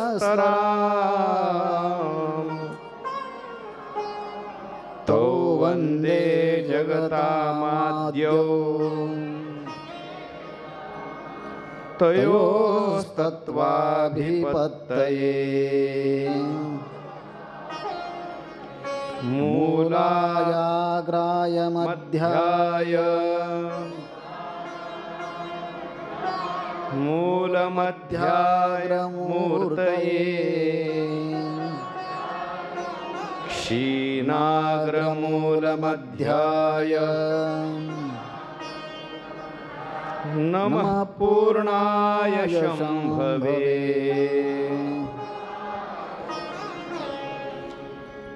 नमः पूर्णाय शम्भवे.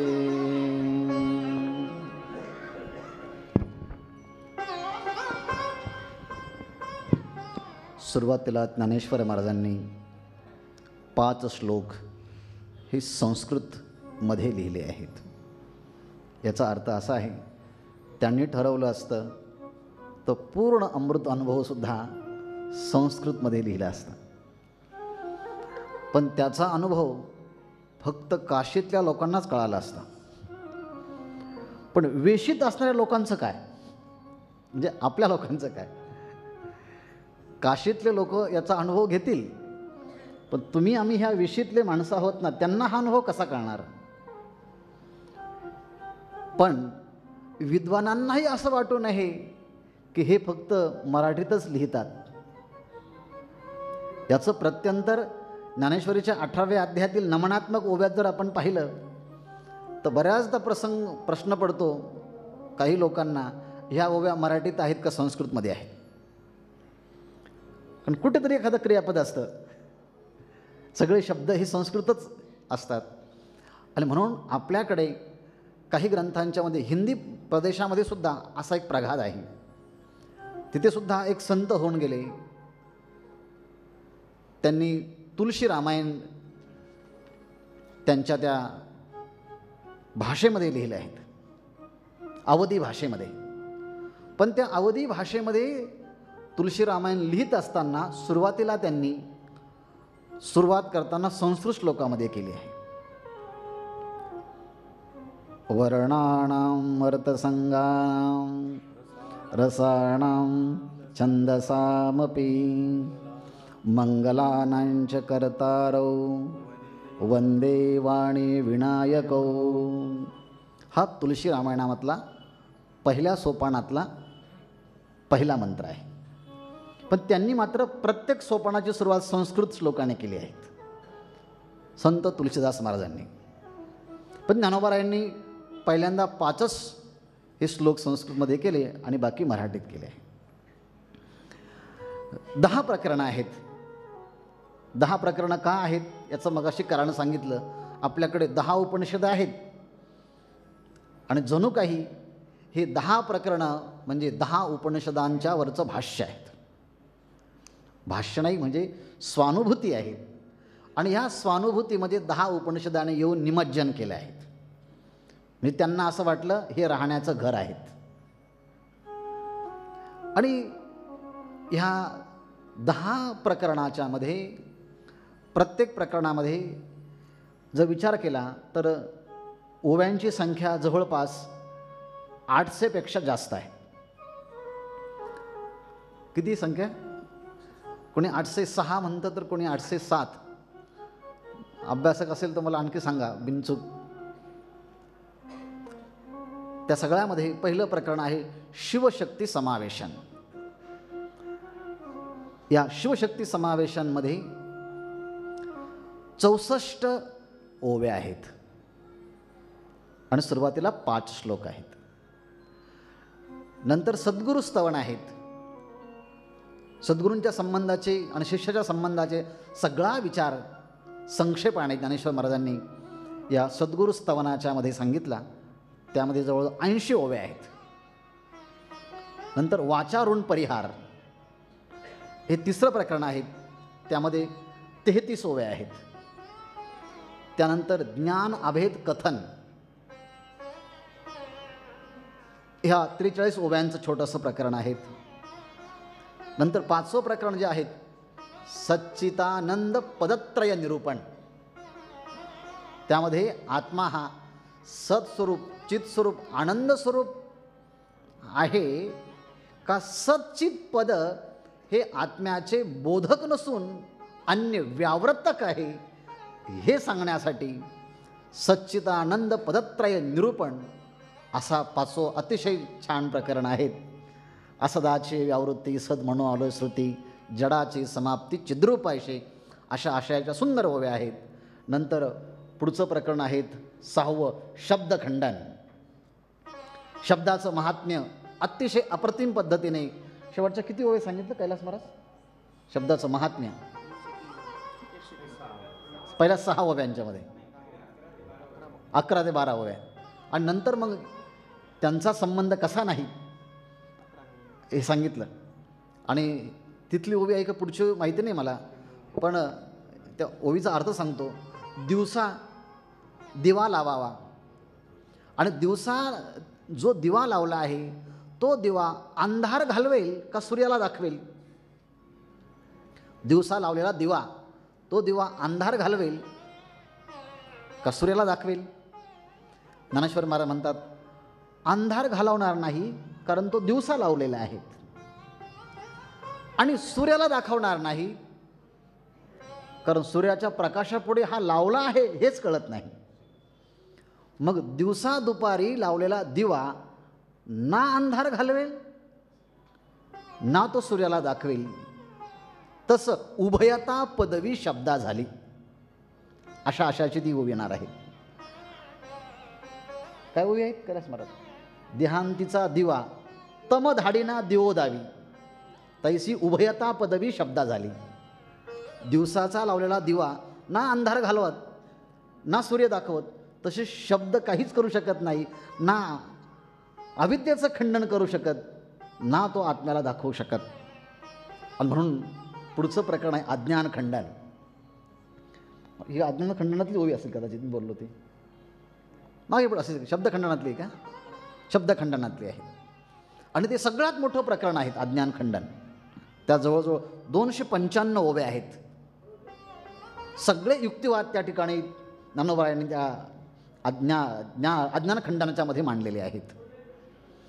आणि मग पुढे जाऊन ज्ञानखंडन पण करून टाकलं आहे. ज्ञानखंडन केलं आहे म्हणजे वृत्ती ज्ञानाचं खंडन केलं आहे.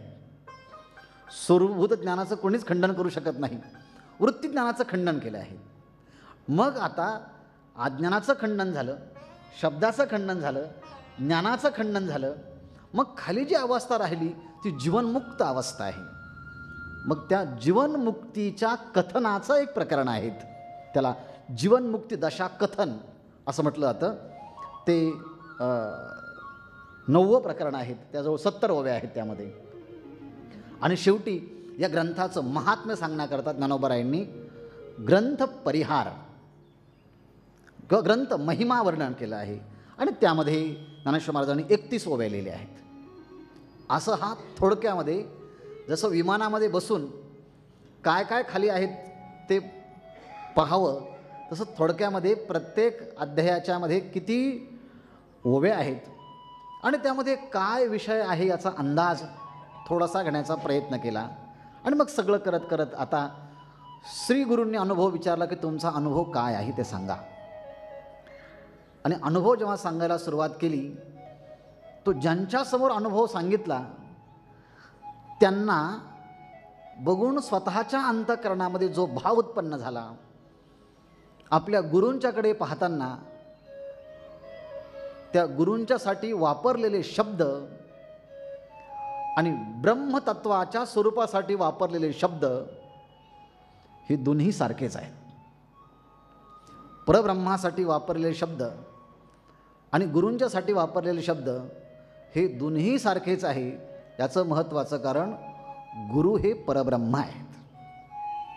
गुरुर्ब्रह्मा गुरुर्विष्णू गुरुर्देव महेश्वरः गुरुर्साक्षात् परब्रह्म तस्मै श्री गुरवे नमः.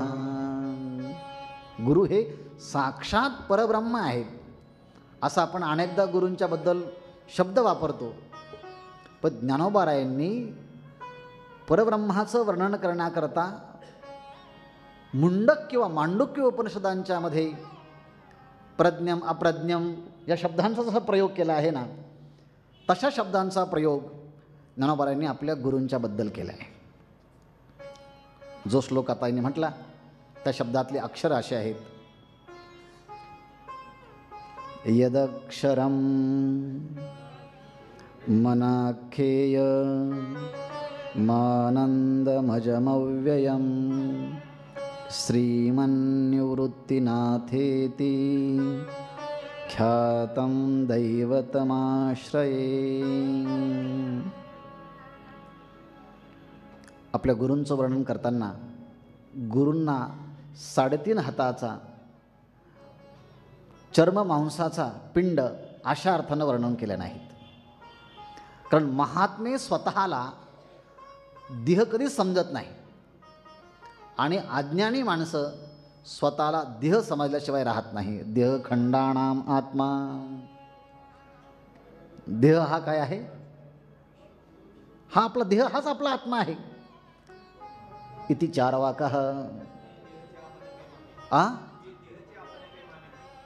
जे देहाची आपणपे मानिती आणि विषयाचे भोग्य म्हणती, या पुढते न स्मरते अनेके काही. इथे बसलेले श्रोते म्हणजे प्रत्यक्ष ज्ञानेश्वरीच आहेत. इथे ज्ञानेश्वरी संदर्भ पाहायची काही गरज नाही, फक्त माणूस त्यांच्याकडे पाहिजे.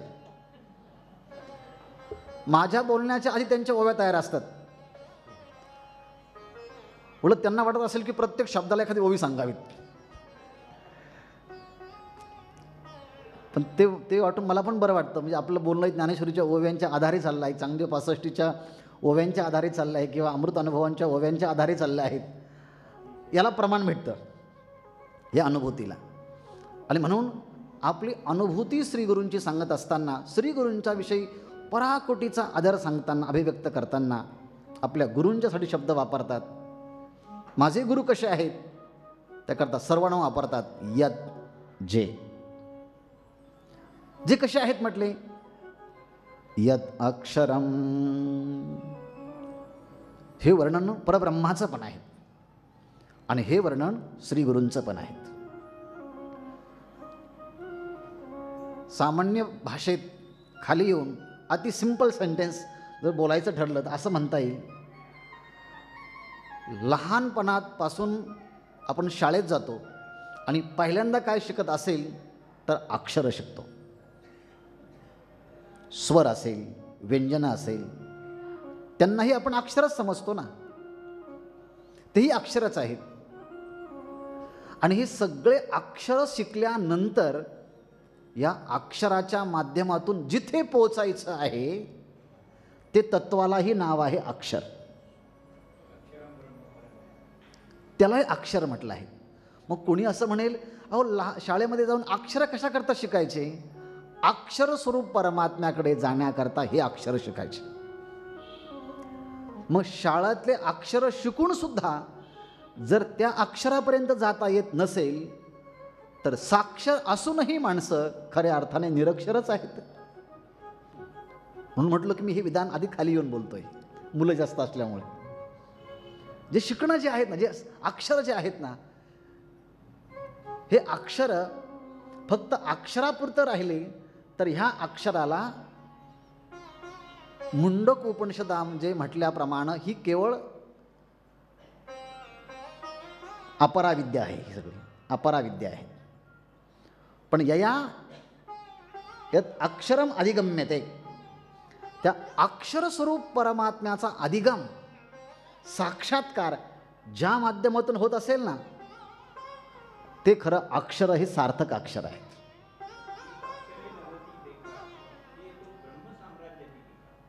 ही अक्षर नवती देखा, ब्रह्म साम्राज्य दीपिका, अर्जुना लागी चित्कळिका, उजळली श्रीकृष्णे. आणि म्हणून याला अक्षर, हे अक्षरही आहे आणि ते अक्षरही आहे. ह्या अक्षराच्या माध्यमातून त्या अक्षराकडे जायचं आहे.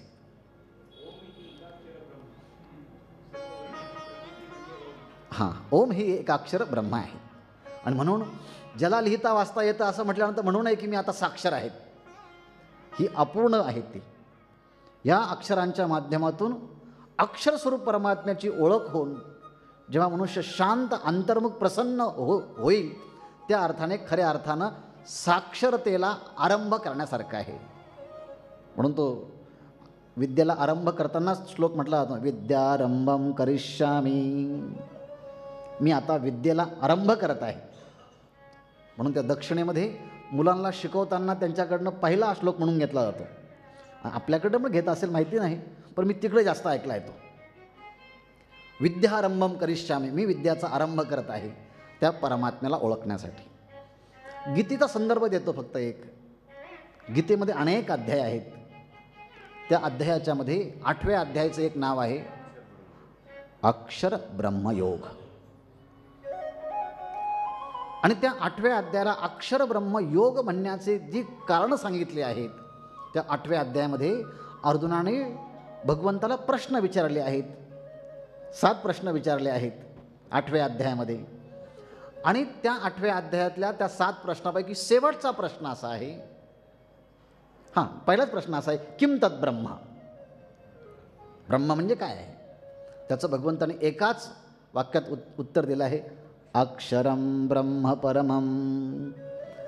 म्हणजे त्या 7 प्रश्नाच्या पैकी पहिल्या प्रश्नाचं उत्तर अक्षर ब्रह्माच्या नावाने केलं असल्यामुळे त्या अध्यायाचं नावच त्या पहिल्या उत्तरावरून पडलं आहे, अक्षर ब्रह्मयोग.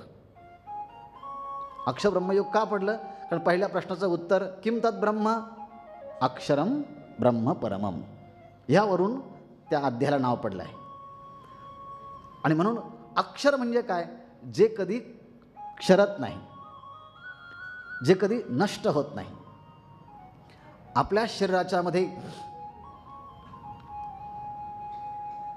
पाणी जर आपण प्यालो तर एवढे छिद्र आहेत, त्यातून सर्व क्षरण होत असतं. पण एवढे छिद्र असूनही तो परमात्मा आपल्या अंतःकरणामध्ये आहे आणि इतक्या वर्षापासून राहून अजूनही तो तसाच आहे. म्हणून माणसं मेला हे विशेष नाही, इतक्या दिवस जिवंत राहिला हे विशेष म्हणावं.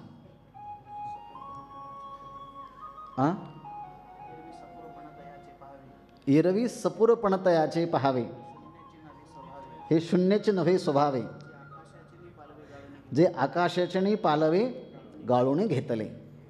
ते आत्मतत्व सूक्ष्म, अतिसूक्ष्म अशी तरतम भावाने जाता जाता आकाशापर्यंत जातो. पण त्या आकाशाच्या पदराने गाळून घ्यावं असं जे असणारं सूक्ष्म तत्व जे आहे ना, ते तत्व आहे अक्षरम, कधीही नष्ट न होणार आहे. आणि तसं प्रत्येक जणाचं खरं वास्तविक स्वरूप हे अक्षरच आहे. पण ह्या देहाला 13व्या अध्यायामध्ये म्हटल्याप्रमाणे या 36 तत्वाचं हे जे काही समुदाय आहेत, हा समुदाय क्षेत्रामध्ये मोडतो आणि हे क्षेत्र क्षरण पावणार आहेत, नष्ट होणार आहेत. पण ह्या क्षेत्राच्या मध्ये असणारं जे आत्मतत्व आहे ना, ते कधी क्षरण पावत नाही. असं असणारं ते अक्षरतत्व जे आहे ना, म्हणून आपल्या गुरूंचं वर्णन करताना त्यांनी म्हटलं, माझे गुरु कसे आहेत? यद अक्षरम, ते अक्षर स्वरूप आहे. गुरु अक्षर स्वरूप आहे का माऊली अक्षर स्वरूप आहे का आपण सगळे अक्षर स्वरूप आहोत? नाही. ज्ञानेश्वर महाराजांचा अनुभव हा त्यांचा जरी असला ना, पण त्यांच्या पंक्तीला बसलं की त्यांचा जो अनुभव आहे हाच त्यांचाही अनुभव आहे, गुरूंचाही अनुभव आहे आणि आपलाही तोच अनुभव आहे. म्हणून अक्षरम शब्दाचा उच्चार करताना आपण पंचकोश नाहीत, 3 शरीरं नाहीत, 3 अवस्था नाहीत. म्हणजे अवस्थात्रयातीतः, पंचकोशातीतः, देहत्रयातीतः, कालत्रयातीतः, अवस्थात्रयातीतः, तिता तिता तिता तितहा, तितातीत, सगळ्यांच्या पलीकडचं जे आहे असं जे तत्व आहे ना, ते चिदानंद रूप शिवोहम शिवोहम, अशा तत्वाचा उल्लेख केला आहे. यद अक्षरम, अक्षर आहे. आणि असे अक्षर तत्व कसं आहे, पुन्हा दुसऱ्या शब्दाचा प्रयोग केला आहे, अनाख्येयम. शब्दाने त्याचं वर्णन करता येत नाही, शब्दाने ते सांगता येत नाही, शब्दाच्या क्षेत्रामध्ये ते येत नाही. आपण म्हणतो ना, आउट ऑफ कव्हरेज एरिया आहे. शब्दाच्या कव्हरेजमध्ये ते येत नाही. हे शब्देविण संवादे जे, इंद्रिया नेणता भोगीजे, बोला आधी झोंबीजे प्रमेयासी. हे असं असल्यामुळे ते शब्दाच्या मध्ये येत नाही. म्हणून शब्दाच्या बद्दल परंपरेमध्ये खूप उदाहरण दिले जातात. शब्दाने सांगता येत नाही, पण हे सुद्धा शब्दाने सांगावं लागतं, पण श्रुतीच्या शब्दाने सांगावं लागतं. ते शब्दातीत आहे. हाच शब्द प्रमाणाचा प्रामाणिकपणा आहे. हे सुद्धा अमृत अनुभवात एक प्रमाण आहे. आपण पे वेचे, हां, आपण स्वतःचा वेच करतं. स्वामीच्या संकटी वीर सुभटू जायचा, अमृत अनुभवातलीच ओवी आहे. जसा एखादा राजाच्या मध्ये प्रधान राजासाठी लढावा आणि लढता लढता स्वतःचे प्राण गमावावेत आणि विजय संपादन करून द्यावा राजाला, आणि मग म्हणावा हा राजाचा विजय आहे. पण हा विजय ज्यांनी संपादन करून दिला ते मेलेत ना. अहो म्हटले, हे त्या प्रधान स्वतः मेलेत, पण राजाला विजय करून दिला ना. तसे शब्द त्या प्रधानाप्रमाणे स्वतः जातात आणि त्या परब्रह्माची ओळख करून देतात. म्हणून त्या शब्दाला प्रामाणिक असं म्हणायचं. पण केले प्रमाण, प्रमाणे अप्रमाण, पण केले प्रमाण, दृष्टांती वाहिली आण दिसावयाची. ही सुद्धा अमृत अनुभवातलीच ओवी आहे. या 7 दिवसामध्ये आपण सूत्रही अमृत अनुभव ठेवूया, वार्तिकही अमृत अनुभव ठेवूया आणि भाष्यही अमृत अनुभव ठेवूया. म्हणजे अमृत अनुभवाचं विश्लेषण अमृत अनुभवांच्या ओव्यांच्या माध्यमातूनच करूया, अमृतपणे. कारण सगळ्यांचंच अमृत अनुभव पाठ आहे. त्यानिमित्तानं तुमच्या पाहण्याच्या स्पंदनानं कदाचित मला त्या ओव्या आठवतील. आणि म्हणून अनाख्येय असं म्हणताना शब्दाच्या द्वारे तिथे आपण पोचू शकत नाही. उपनिषदातला एक श्लोक आहे, यतो वाचो निवर्तन्ते अप्राप्य मनसा सह. त्या मन बुद्धी तिथे प्राप्त होण्याच्या अगोदरच ते मागे फिरतात. मनाची नखी न लगे, बुद्धीची दृष्टी न रेगे, ते इंद्रिया किर जोगे काय होईल. उपनिषदातलं एक प्रमाण सांगतो, न तत्र सूर्यो भाती न तत्र चंद्रतारकम नेमा विद्युतो भांती कुतोयमग्निः. कठोपनिषद ना. हां, अर्थात शब्द तिथे पोचत नाही. का पोचत नाही, याला संदर्भ ज्ञानेश्वरीचा आहे. नामरूप संबंध, जाती क्रियाभेद हा आकारासीच प्रवाद वस्तूसी नाही. शब्द फक्त ह्या 6 ठिकाणीच काम करतं. शब्द कुठे काम करतं, जिथे नाम आहे तिथे. आणि जगातल्या जेवढ्या काही वस्तू आहे त्या प्रत्येक वस्तूला नाम आहेत. म्हणून त्या वस्तूची ओळख करून देताना नावाने करून दिली जाते. आणि जर नाव नसेल तर नाव ठेवलं जातं आणि त्याला ओ म्हणावं लागतं की हा हे माझंच नाव आहे. उपजलिया बाळकासी नाव नाही तयेसी, ठेविलिया नावेसी ओ देत उठी. त्याला नाव नसतं, त्याला द्यावं लागतं. तसं जगातल्या प्रत्येक वस्तूला नाव आहेत. म्हणून शब्द सांगतात, हा माईक आहे, हा मग पखवाज आहेत, यांच्या हातामध्ये मोबाईल आहेत, ते आपल्या अंगठ्याने ते ऑपरेट करत आहेत. हे सांगावं लागतं त्यांना, कारण ते शब्द आहेत ना तिथे. पण परमात्म्याला नावच नाही.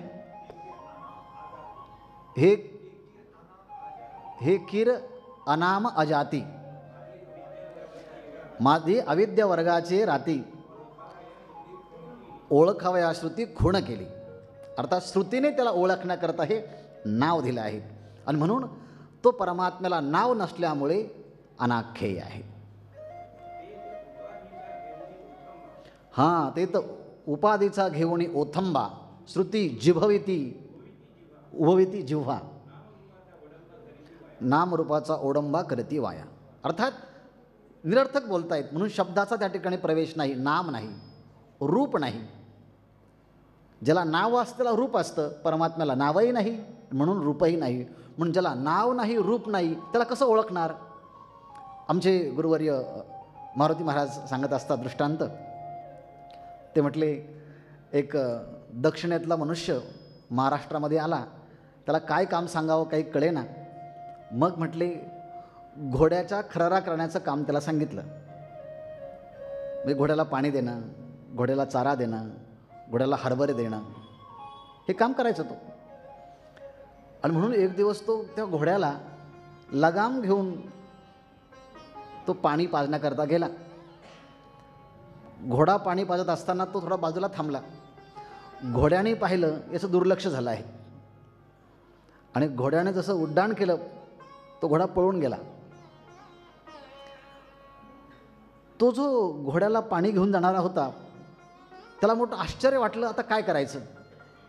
कारण तो दक्षिणेतला होता, त्याला फक्त तमिळ येत होतं, बाकीचे काही भाषा येत नव्हती, पण थोडं थोडं बोलता यायचं त्याला. त्याला पहिला प्रश्न पडला, जे पळून गेलं त्याला काय म्हणायचं आणि माझ्या हाताची त्याला काय म्हणायचं, हे जे आहे याला काय म्हणायचं. बरं जाऊ द्या, तो घोडा ज्याचा होता त्याला काय म्हणायचं. पण ह्या लोकांना माझं हे नाव आहे हे तरी कसं सांगायचं आणि त्यांना कसं विचारायचं, ओ सांगा ना काय, कसं विचारायचं. आमचे गुरुवारी मारुती महाराज सांगत असतात तेव्हा त्यांनी ठरवलं, शब्दाने काही सांगता येत नाही, रूप नाही त्याला, नाम नाही, रूप नाही. मग सांगितलं, अहो अहो तुम्ही, नाव माहिती नाही ना. म्हटले काय, ज्यांच्या घरी होतो आम्ही, जाऊन सांगा त्यांना तुम्ही, याच्यातलं हे गेलं. आता कशातलं काय गेलं म्हणायचं. म्हणजे जिथे शब्दच नाही, जिथे रूपच नाही, तिथे शब्दाचा प्रयोग काय करणार. मग नाम रूप संबंध, सावयव वस्तूंच्या ठिकाणी संबंध असतो, पण परमात्मा हा निरवयव असल्यामुळे त्याला संबंध सांगता येत नाही, शब्दाने वर्णन करता येत नाही. नाम रूप संबंध, जाती, परमात्मा कोणत्या जातीमध्ये येत नाही. जसं की गोत्व आहे, आश्वत्थ आहे, मनुष्यत्व आहे, तसं एकमेव अद्वितीय ब्रह्म असल्यामुळे ब्रह्माला जातीच नाही, म्हणजे जाती सांगता येत नाही. नाम रूप संबंध जाती,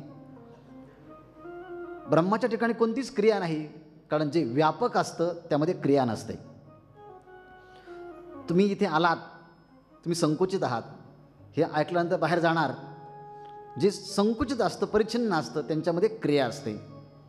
परमात्मा व्यापक असल्यामुळे बृहत्वात ब्रह्म, व्यापक असल्यामुळे क्रिया नाहीत. नाम रूप संबंध जाती क्रिया भेद हा आकाराशीच प्रवाद वस्तूशी नाही. आणि आमचा परमात्मा हा वस्तुस्वरूप आहे. वस्तुस्वरूप म्हणजे वसती ती वस्तू सगळ्यांच्या अंतःकरणामध्ये आहे, म्हणून वस्तू म्हटलं आहे. सर्वांच्या हृदय देशी मी अमुका आहे ऐसी, जी बुद्धी स्फुरे अरणिसी ते वस्तुगामी. आणि म्हणून त्या परमात्म्याचं वर्णन करता येत नसल्यामुळे अक्षरम अनाख्येयम. दुसरं आहे आनंदम. आनंदम, परमात्म्याचे सत्तत्व आपल्याला कळतं, चित्तत्व कळतं, पण आनंद तत्व कळत नाही. कारण प्रत्येक वस्तूच्या मध्ये सांगत असताना सत सांगितल्याशिवाय त्या वस्तूचं वाक्य पूर्ण होत नाही. जसं मी आहे, मी आहे, मी आहे, आहे आहे आहे आहे आहे म्हणणं हे सत आहे. सर्वांच्या हृदय देशी मी अमुका आहे ऐसी. आणि कोणत्याही माणसाला वाटत नाही की मी मूर्ख आहे. मूर्ख मनुष्य देखील म्हणतो मी काय मूर्ख आहे का, म्हणजे त्याला देखील वाटतं की मी ज्ञान संपन्न आहे. म्हणून चित याची पण अनुभूती आहे, पण आनंदाची अनुभूती नाही. कारण आनंदाची अनुभूती का नाही? आनंद स्वरूप आपण असतानासुद्धा आनंदाची अनुभूती नाही, कारण अंतःकरणाची वृत्ती ही बहिर्मुख आहे. कश्चित धीरा प्रत्यगात्मानमैक्षत असं उपनिषदामध्ये म्हटलं आहे. कोणीतरी एखादा धीर पुरुष असतो, तो अंतर्मुख होतो, तेव्हा शांत अंतर्मुख झाल्यामध्ये त्याला आनंदाची अभिव्यक्ती होते. पण असं आनंद स्वरूप परमात्मा मी आहे, याकरता यदक्षरम अनाख्येयम आनंदम अजम अव्ययम. अजम आणि अव्ययम असं म्हणताना ते परमात्मतत्व षडभाव विकाररहित आहे. अस्ति, जायते, वर्धते, विपरिणमते, अपक्षयते, विनश्यती, असं भौतिक जगतातल्या या प्रत्येक वस्तूला या 6 विकारातून जावं लागतं. आईच्या गर्भामध्ये पहिल्यांदा तो जीव जेव्हा येतो तेव्हा अस्ति, आहे आहे आहे. 9 महिने 9 दिवस राहतो आणि मग तो जन्माला येतो, त्याला दुसरा विकार म्हणतात जायते. यामध्ये काही फरक करतात, काही जायते अस्ति म्हणतात आणि काही अस्ति जायते म्हणतात. मग प्रत्येक जीव जो आहे तो अस्ति, मग जायते. आणि मग जन्माला आलेला जीव आईच्या दुधावरती काही दिवस आणि आयुष्यभर अन्नावरती वाढत असतो, मग याला म्हणतात वर्धते. आणि जीव कायम वाढत नाही बरं का, कायम वाढत नाही. अन्नावरती जीव वाढतो पण कायम वाढत नाही. जास्तीत जास्त 20-21 वर्ष वाढतो आणि नंतर फक्त वाढतो आडवा, इकडे तिकडे असा तो वाढत जातो. कारण अन्नाच्यामुळे मनुष्याची वाढ होते, पण विशिष्ट काळापर्यंत वाढ थांबली, मग अन्न कमी खायचं असतं, पण अन्न खाणं चालू जर ठेवलं तर ते वाढ आडवेनी फाके, ते आडवं फाकतं. जसं की हे पोट हा त्याचाच प्रकार आहे, ते अन्नच बाहेर आलेलं असतं. ते हा एक दोष आहे. तो उदकाचे निबळे जैसे आडवांगेने फाके. म्हणजे जास्त शरीराची जे काळजी घेतात, म्हणजे शरीर सौष्ठव आहेत, म्हणजे ज्यांचं पोट अतिशय कमी आहेत आतमध्ये, त्यांचं सारखं लक्ष असतं कोणाचं पोट मोठं आहे. म्हणजे मी माझा अनुभव सांगतो, मी ज्यांच्याकडे जातो ते नेहमी जिम्समध्ये जाणारे आहेत, ट्रॅकिंगला जाणारे आहेत. मी गेलो की त्यांचं लक्ष माझ्या पोटाकडेच. जेवण झालं का? मी म्हटलं नाही हो, करायचं आहे. मग हे काय एवढं मोठं? आणि म्हणायचं आहे की अन्नाने जीव वाढतो पण कायम वाढत नाही, वाढणं थांबलं की तो फाकतो. त्याला विकार उत्पन्न म्हणतात. विकार होतो, वर्धते. अस्ति, जायते, वर्धते. पुढचं आहे वाढत वाढत वाढणं थांबलं आणि एक भाग झाला वाढण्याचा की मग त्याच्यामध्ये बदल व्हायला लागतात, त्याला झीज व्हायला लागते. त्याला म्हणतात विपरिणमते. म्हणजे डोळ्याच्या खालची बाजू जी आहे ती काळी पडायला लागते. बरेच लोक आरशामध्ये पाहतात, काळी तर पडली नाही ना माझी? नाही नाही नाही, ठीक आहे ठीक आहे, व्यवस्थित काळी पडली. केस पुन्हा बदल होतो, त्याला विपरीत परिणाम होतो, विपरिणमते. आणि लहान मुलगा जन्माला येताना जसा तो लहान असतो तसा हळूहळू मृत्यूच्या बाजूला जायला लागला की तो लहान बनत जातो, अपक्षी येते. समजायचं आपण आता लहान व्हायला लागलो, म्हाताऱ्या माणसाने समजायचं की आता सेकंड लास्ट स्टेज आली आहेत आपली. कारण अपक्ष येते. पुढची कोणती आहे? विनश्यती. म्हणजे आता खाली वाकायला लागलो आहे, दिसत नाही आहे असं पाहावं लागतं. अपक्ष येते आणि विनश्यती. म्हणून जन्माला आलेल्या प्रत्येक वस्तूला हा 6 विकार असतात, आत्म्याला हा एकही विकार नसतो. म्हणून अजम अव्ययम. असं कोण आहे म्हटले? श्रीमन निवृत्तीनाथ इति. आपल्या श्रीगुरु निवृत्तीनाथांचा उल्लेख केला आहे. अतीव आदर दाखवण्याकरता श्रीमन शब्दाचा प्रयोग केला आहे. आणि म्हणून मोठ्या माणसाचा नावाचा उच्चार करताना श्री लावून करावा अशी आपल्याकडे पद्धत आहे. म्हणून नावं लिहिताना नेहमी नावाच्या अगोदर श्री लिहायचं असतं. मग आपल्याकडे पद्धत आहे, लोक म्हणतात श्री हरिभक्तीपरायण मग त्याचं नाव. असं नाही, हरिभक्तीपरायण श्री लावायचं मग त्याचं नाव. नावाच्या अगोदर ते असे श्रीमती, श्री. ही ब्रह्मविद्येचं प्रतीक आहे, हे आदराचं प्रतीक आहे, हे ज्ञानाचं प्रतीक आहे. म्हणून आपल्या श्रीगुरूंचा उल्लेख करताना माऊली म्हणतात श्रीमन निवृत्ती नाथ इति. हे कसे आहे? ख्यातम, प्रसिद्ध आहेत. खरं म्हणजे निवृत्तीनाथ महाराज प्रसिद्ध नाहीत जास्त, पण ख्यातम असं म्हणताना हे जे वर्णन आलं आहे ना आत्मस्वरूपाचं, हे आत्मा सगळ्या श्रुतीच्या मध्ये प्रसिद्ध आहे.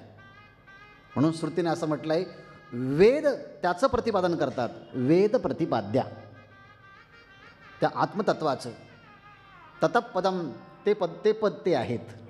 आणि म्हणून असं जे आत्मस्वरूपाचं वर्णन ना ज्ञानेश्वर महाराज म्हणतात, ते म्हणजे माझे श्रीगुरू निवृत्तीनाथ महाराज अतिशय प्रसिद्ध आहे. म्हणजे मोक्षांच्यामध्ये प्रसिद्ध आहे, साधकांच्यामध्ये प्रसिद्ध आहेत. आणि उपनिषदामध्ये असं म्हटलं आहे, जे जीवनमुक्त आहेत, जे ब्रह्मज्ञानी पुरुष आहेत, त्यांनी खूप प्रसिद्ध व्हावं. कारण का म्हटले? चांगल्या व्यक्तीकडे लोक येण्याकरता तो प्रसिद्ध हवा, असा तैत्तरीय उपनिषदांच्या मंत्रांचा उद्घोष आहे. यशो जनिष्यामि स्वाहा, म्हणजे मी सगळीकडे प्रसिद्ध व्हावा. कीर्तिपृष्टम गिरेरिव, शांतिमात्रामध्ये म्हटले आहे. म्हणजे आताच लोक प्रसिद्धी व्हावं असं म्हणतात असं नाही. उपनिषदातले ऋषी म्हणतात मी प्रसिद्ध व्हावं, आणि मी प्रसिद्ध होऊन 10ही दिशातून, 10 दिशा म्हणू आपण, या 4ही दिशातून जिज्ञासू माझ्याकडे शिकण्याकरता यावेत. आमायंतो ब्रह्मचारिण स्वाहा, त्यांची बुद्धी चांगली असावी. विमायंतो ब्रह्मचारिण स्वाहा, सगळीकडनं माझ्याकडे यावीत. आणि माझ्याकडे आल्यानंतर ते संयमी असावे.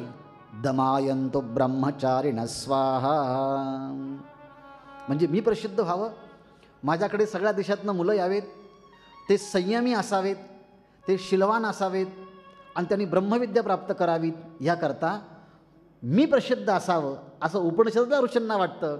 ज्ञानोबाराय म्हणतात माझे गुरुसुद्धा प्रसिद्ध आहे, म्हणून मला त्यांच्याजवळ जाण्याची संधी मिळाली. ख्यातम दैवतम आश्रये, मी त्या निवृत्तीनाथ महाराजांच्या दैवताचा आश्रय घेत आहे.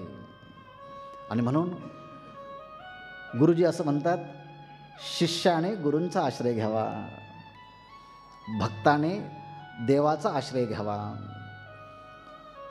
पत्नीने पतीचा आश्रय घ्यावा, आणि जीवन जिज्ञासूने हा गुरूंचा आश्रय घ्यावा.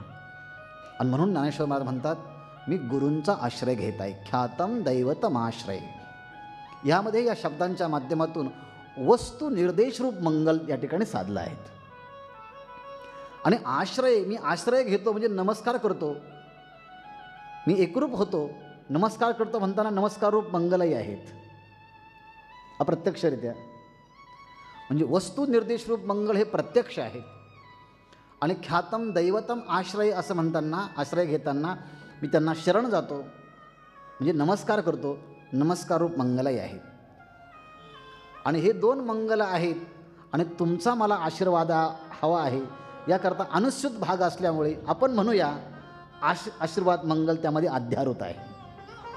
थोडक्यामध्ये हा श्लोक म्हणजे मांगल्याचा त्रिवेणी संगम आहेत. वस्तू निर्देशरूप मंगल, आशीर्वाद रूप मंगल आणि नमस्कार रूप मंगल, आशय हा निवृत्तीनाथ महाराजांना करतो आहे मी. आणि ते निवृत्तीनाथ महाराज कसे आहेत? गुरुरित्याख्यया लोके साक्षात विद्या हि शंकरी, जयत्याज्ञानमस्तस्यै दयार्द्रायै निरंतरम. आज पहिला दिवस असल्यामुळे एक प्रस्तावनेच्या स्वरूपामध्ये ह्या श्लोकापर्यंत मी आलो आहे. आता थोडं आपण नामचिंतन करूया आणि मग तोपर्यंत पुढची तयारी असेल. ज्ञानदेव हरे ज्ञानराज हरे ज्ञानदेव हरे ज्ञानराज हरे ज्ञानदेव हरि ज्ञानराज हरि ज्ञानदेव हरि ज्ञानराज हरि ज्ञानदेव हरे ज्ञानराज हरे ज्ञानदेव हरे ज्ञानराज हरे माईक चालू करा हरि ज्ञानराज हरि ज्ञानदेव हरि ज्ञानराज हरि ज्ञानदेव हरे ज्ञानराज हरे ज्ञानदेव हरि ज्ञानराज हरि ज्ञानदेव हरे ज्ञानराज हरे ज्ञानदेव हरि ज्ञानराज हरि ज्ञानदेव हरे ज्ञानराज हरे ज्ञानदेव हरि ज्ञानराज हरि ज्ञानदेव हरे ज्ञानराज हरे ज्ञानदेव हरे ज्ञानराज हरे ज्ञानदेव हरि ज्ञानराज हरि ज्ञानदेव हरि ज्ञानराज हरि ज्ञानदेव हरे ज्ञानराज हरे ज्ञानदेव हरे ज्ञानराज हरे ज्ञानदेव हरि ज्ञानराज हरि ज्ञानदेव हरि ज्ञानराज हरि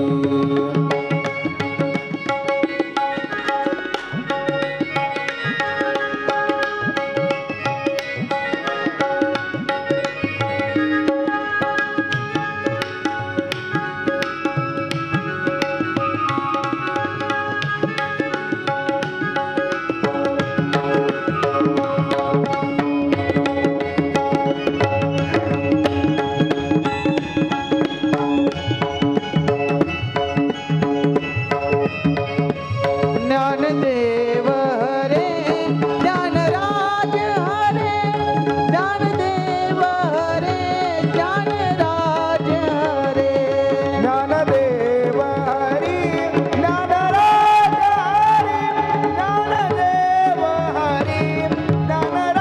ज्ञानराज हरि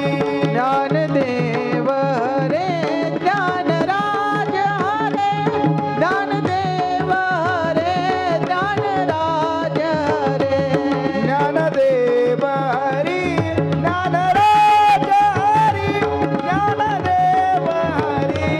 ज्ञानराज हरि ज्ञानदेव हरे ज्ञानराज हरे ज्ञानदेव हरे ज्ञानराज हरे ज्ञानदेव हरि ज्ञानराज हरि ज्ञानदेव हरि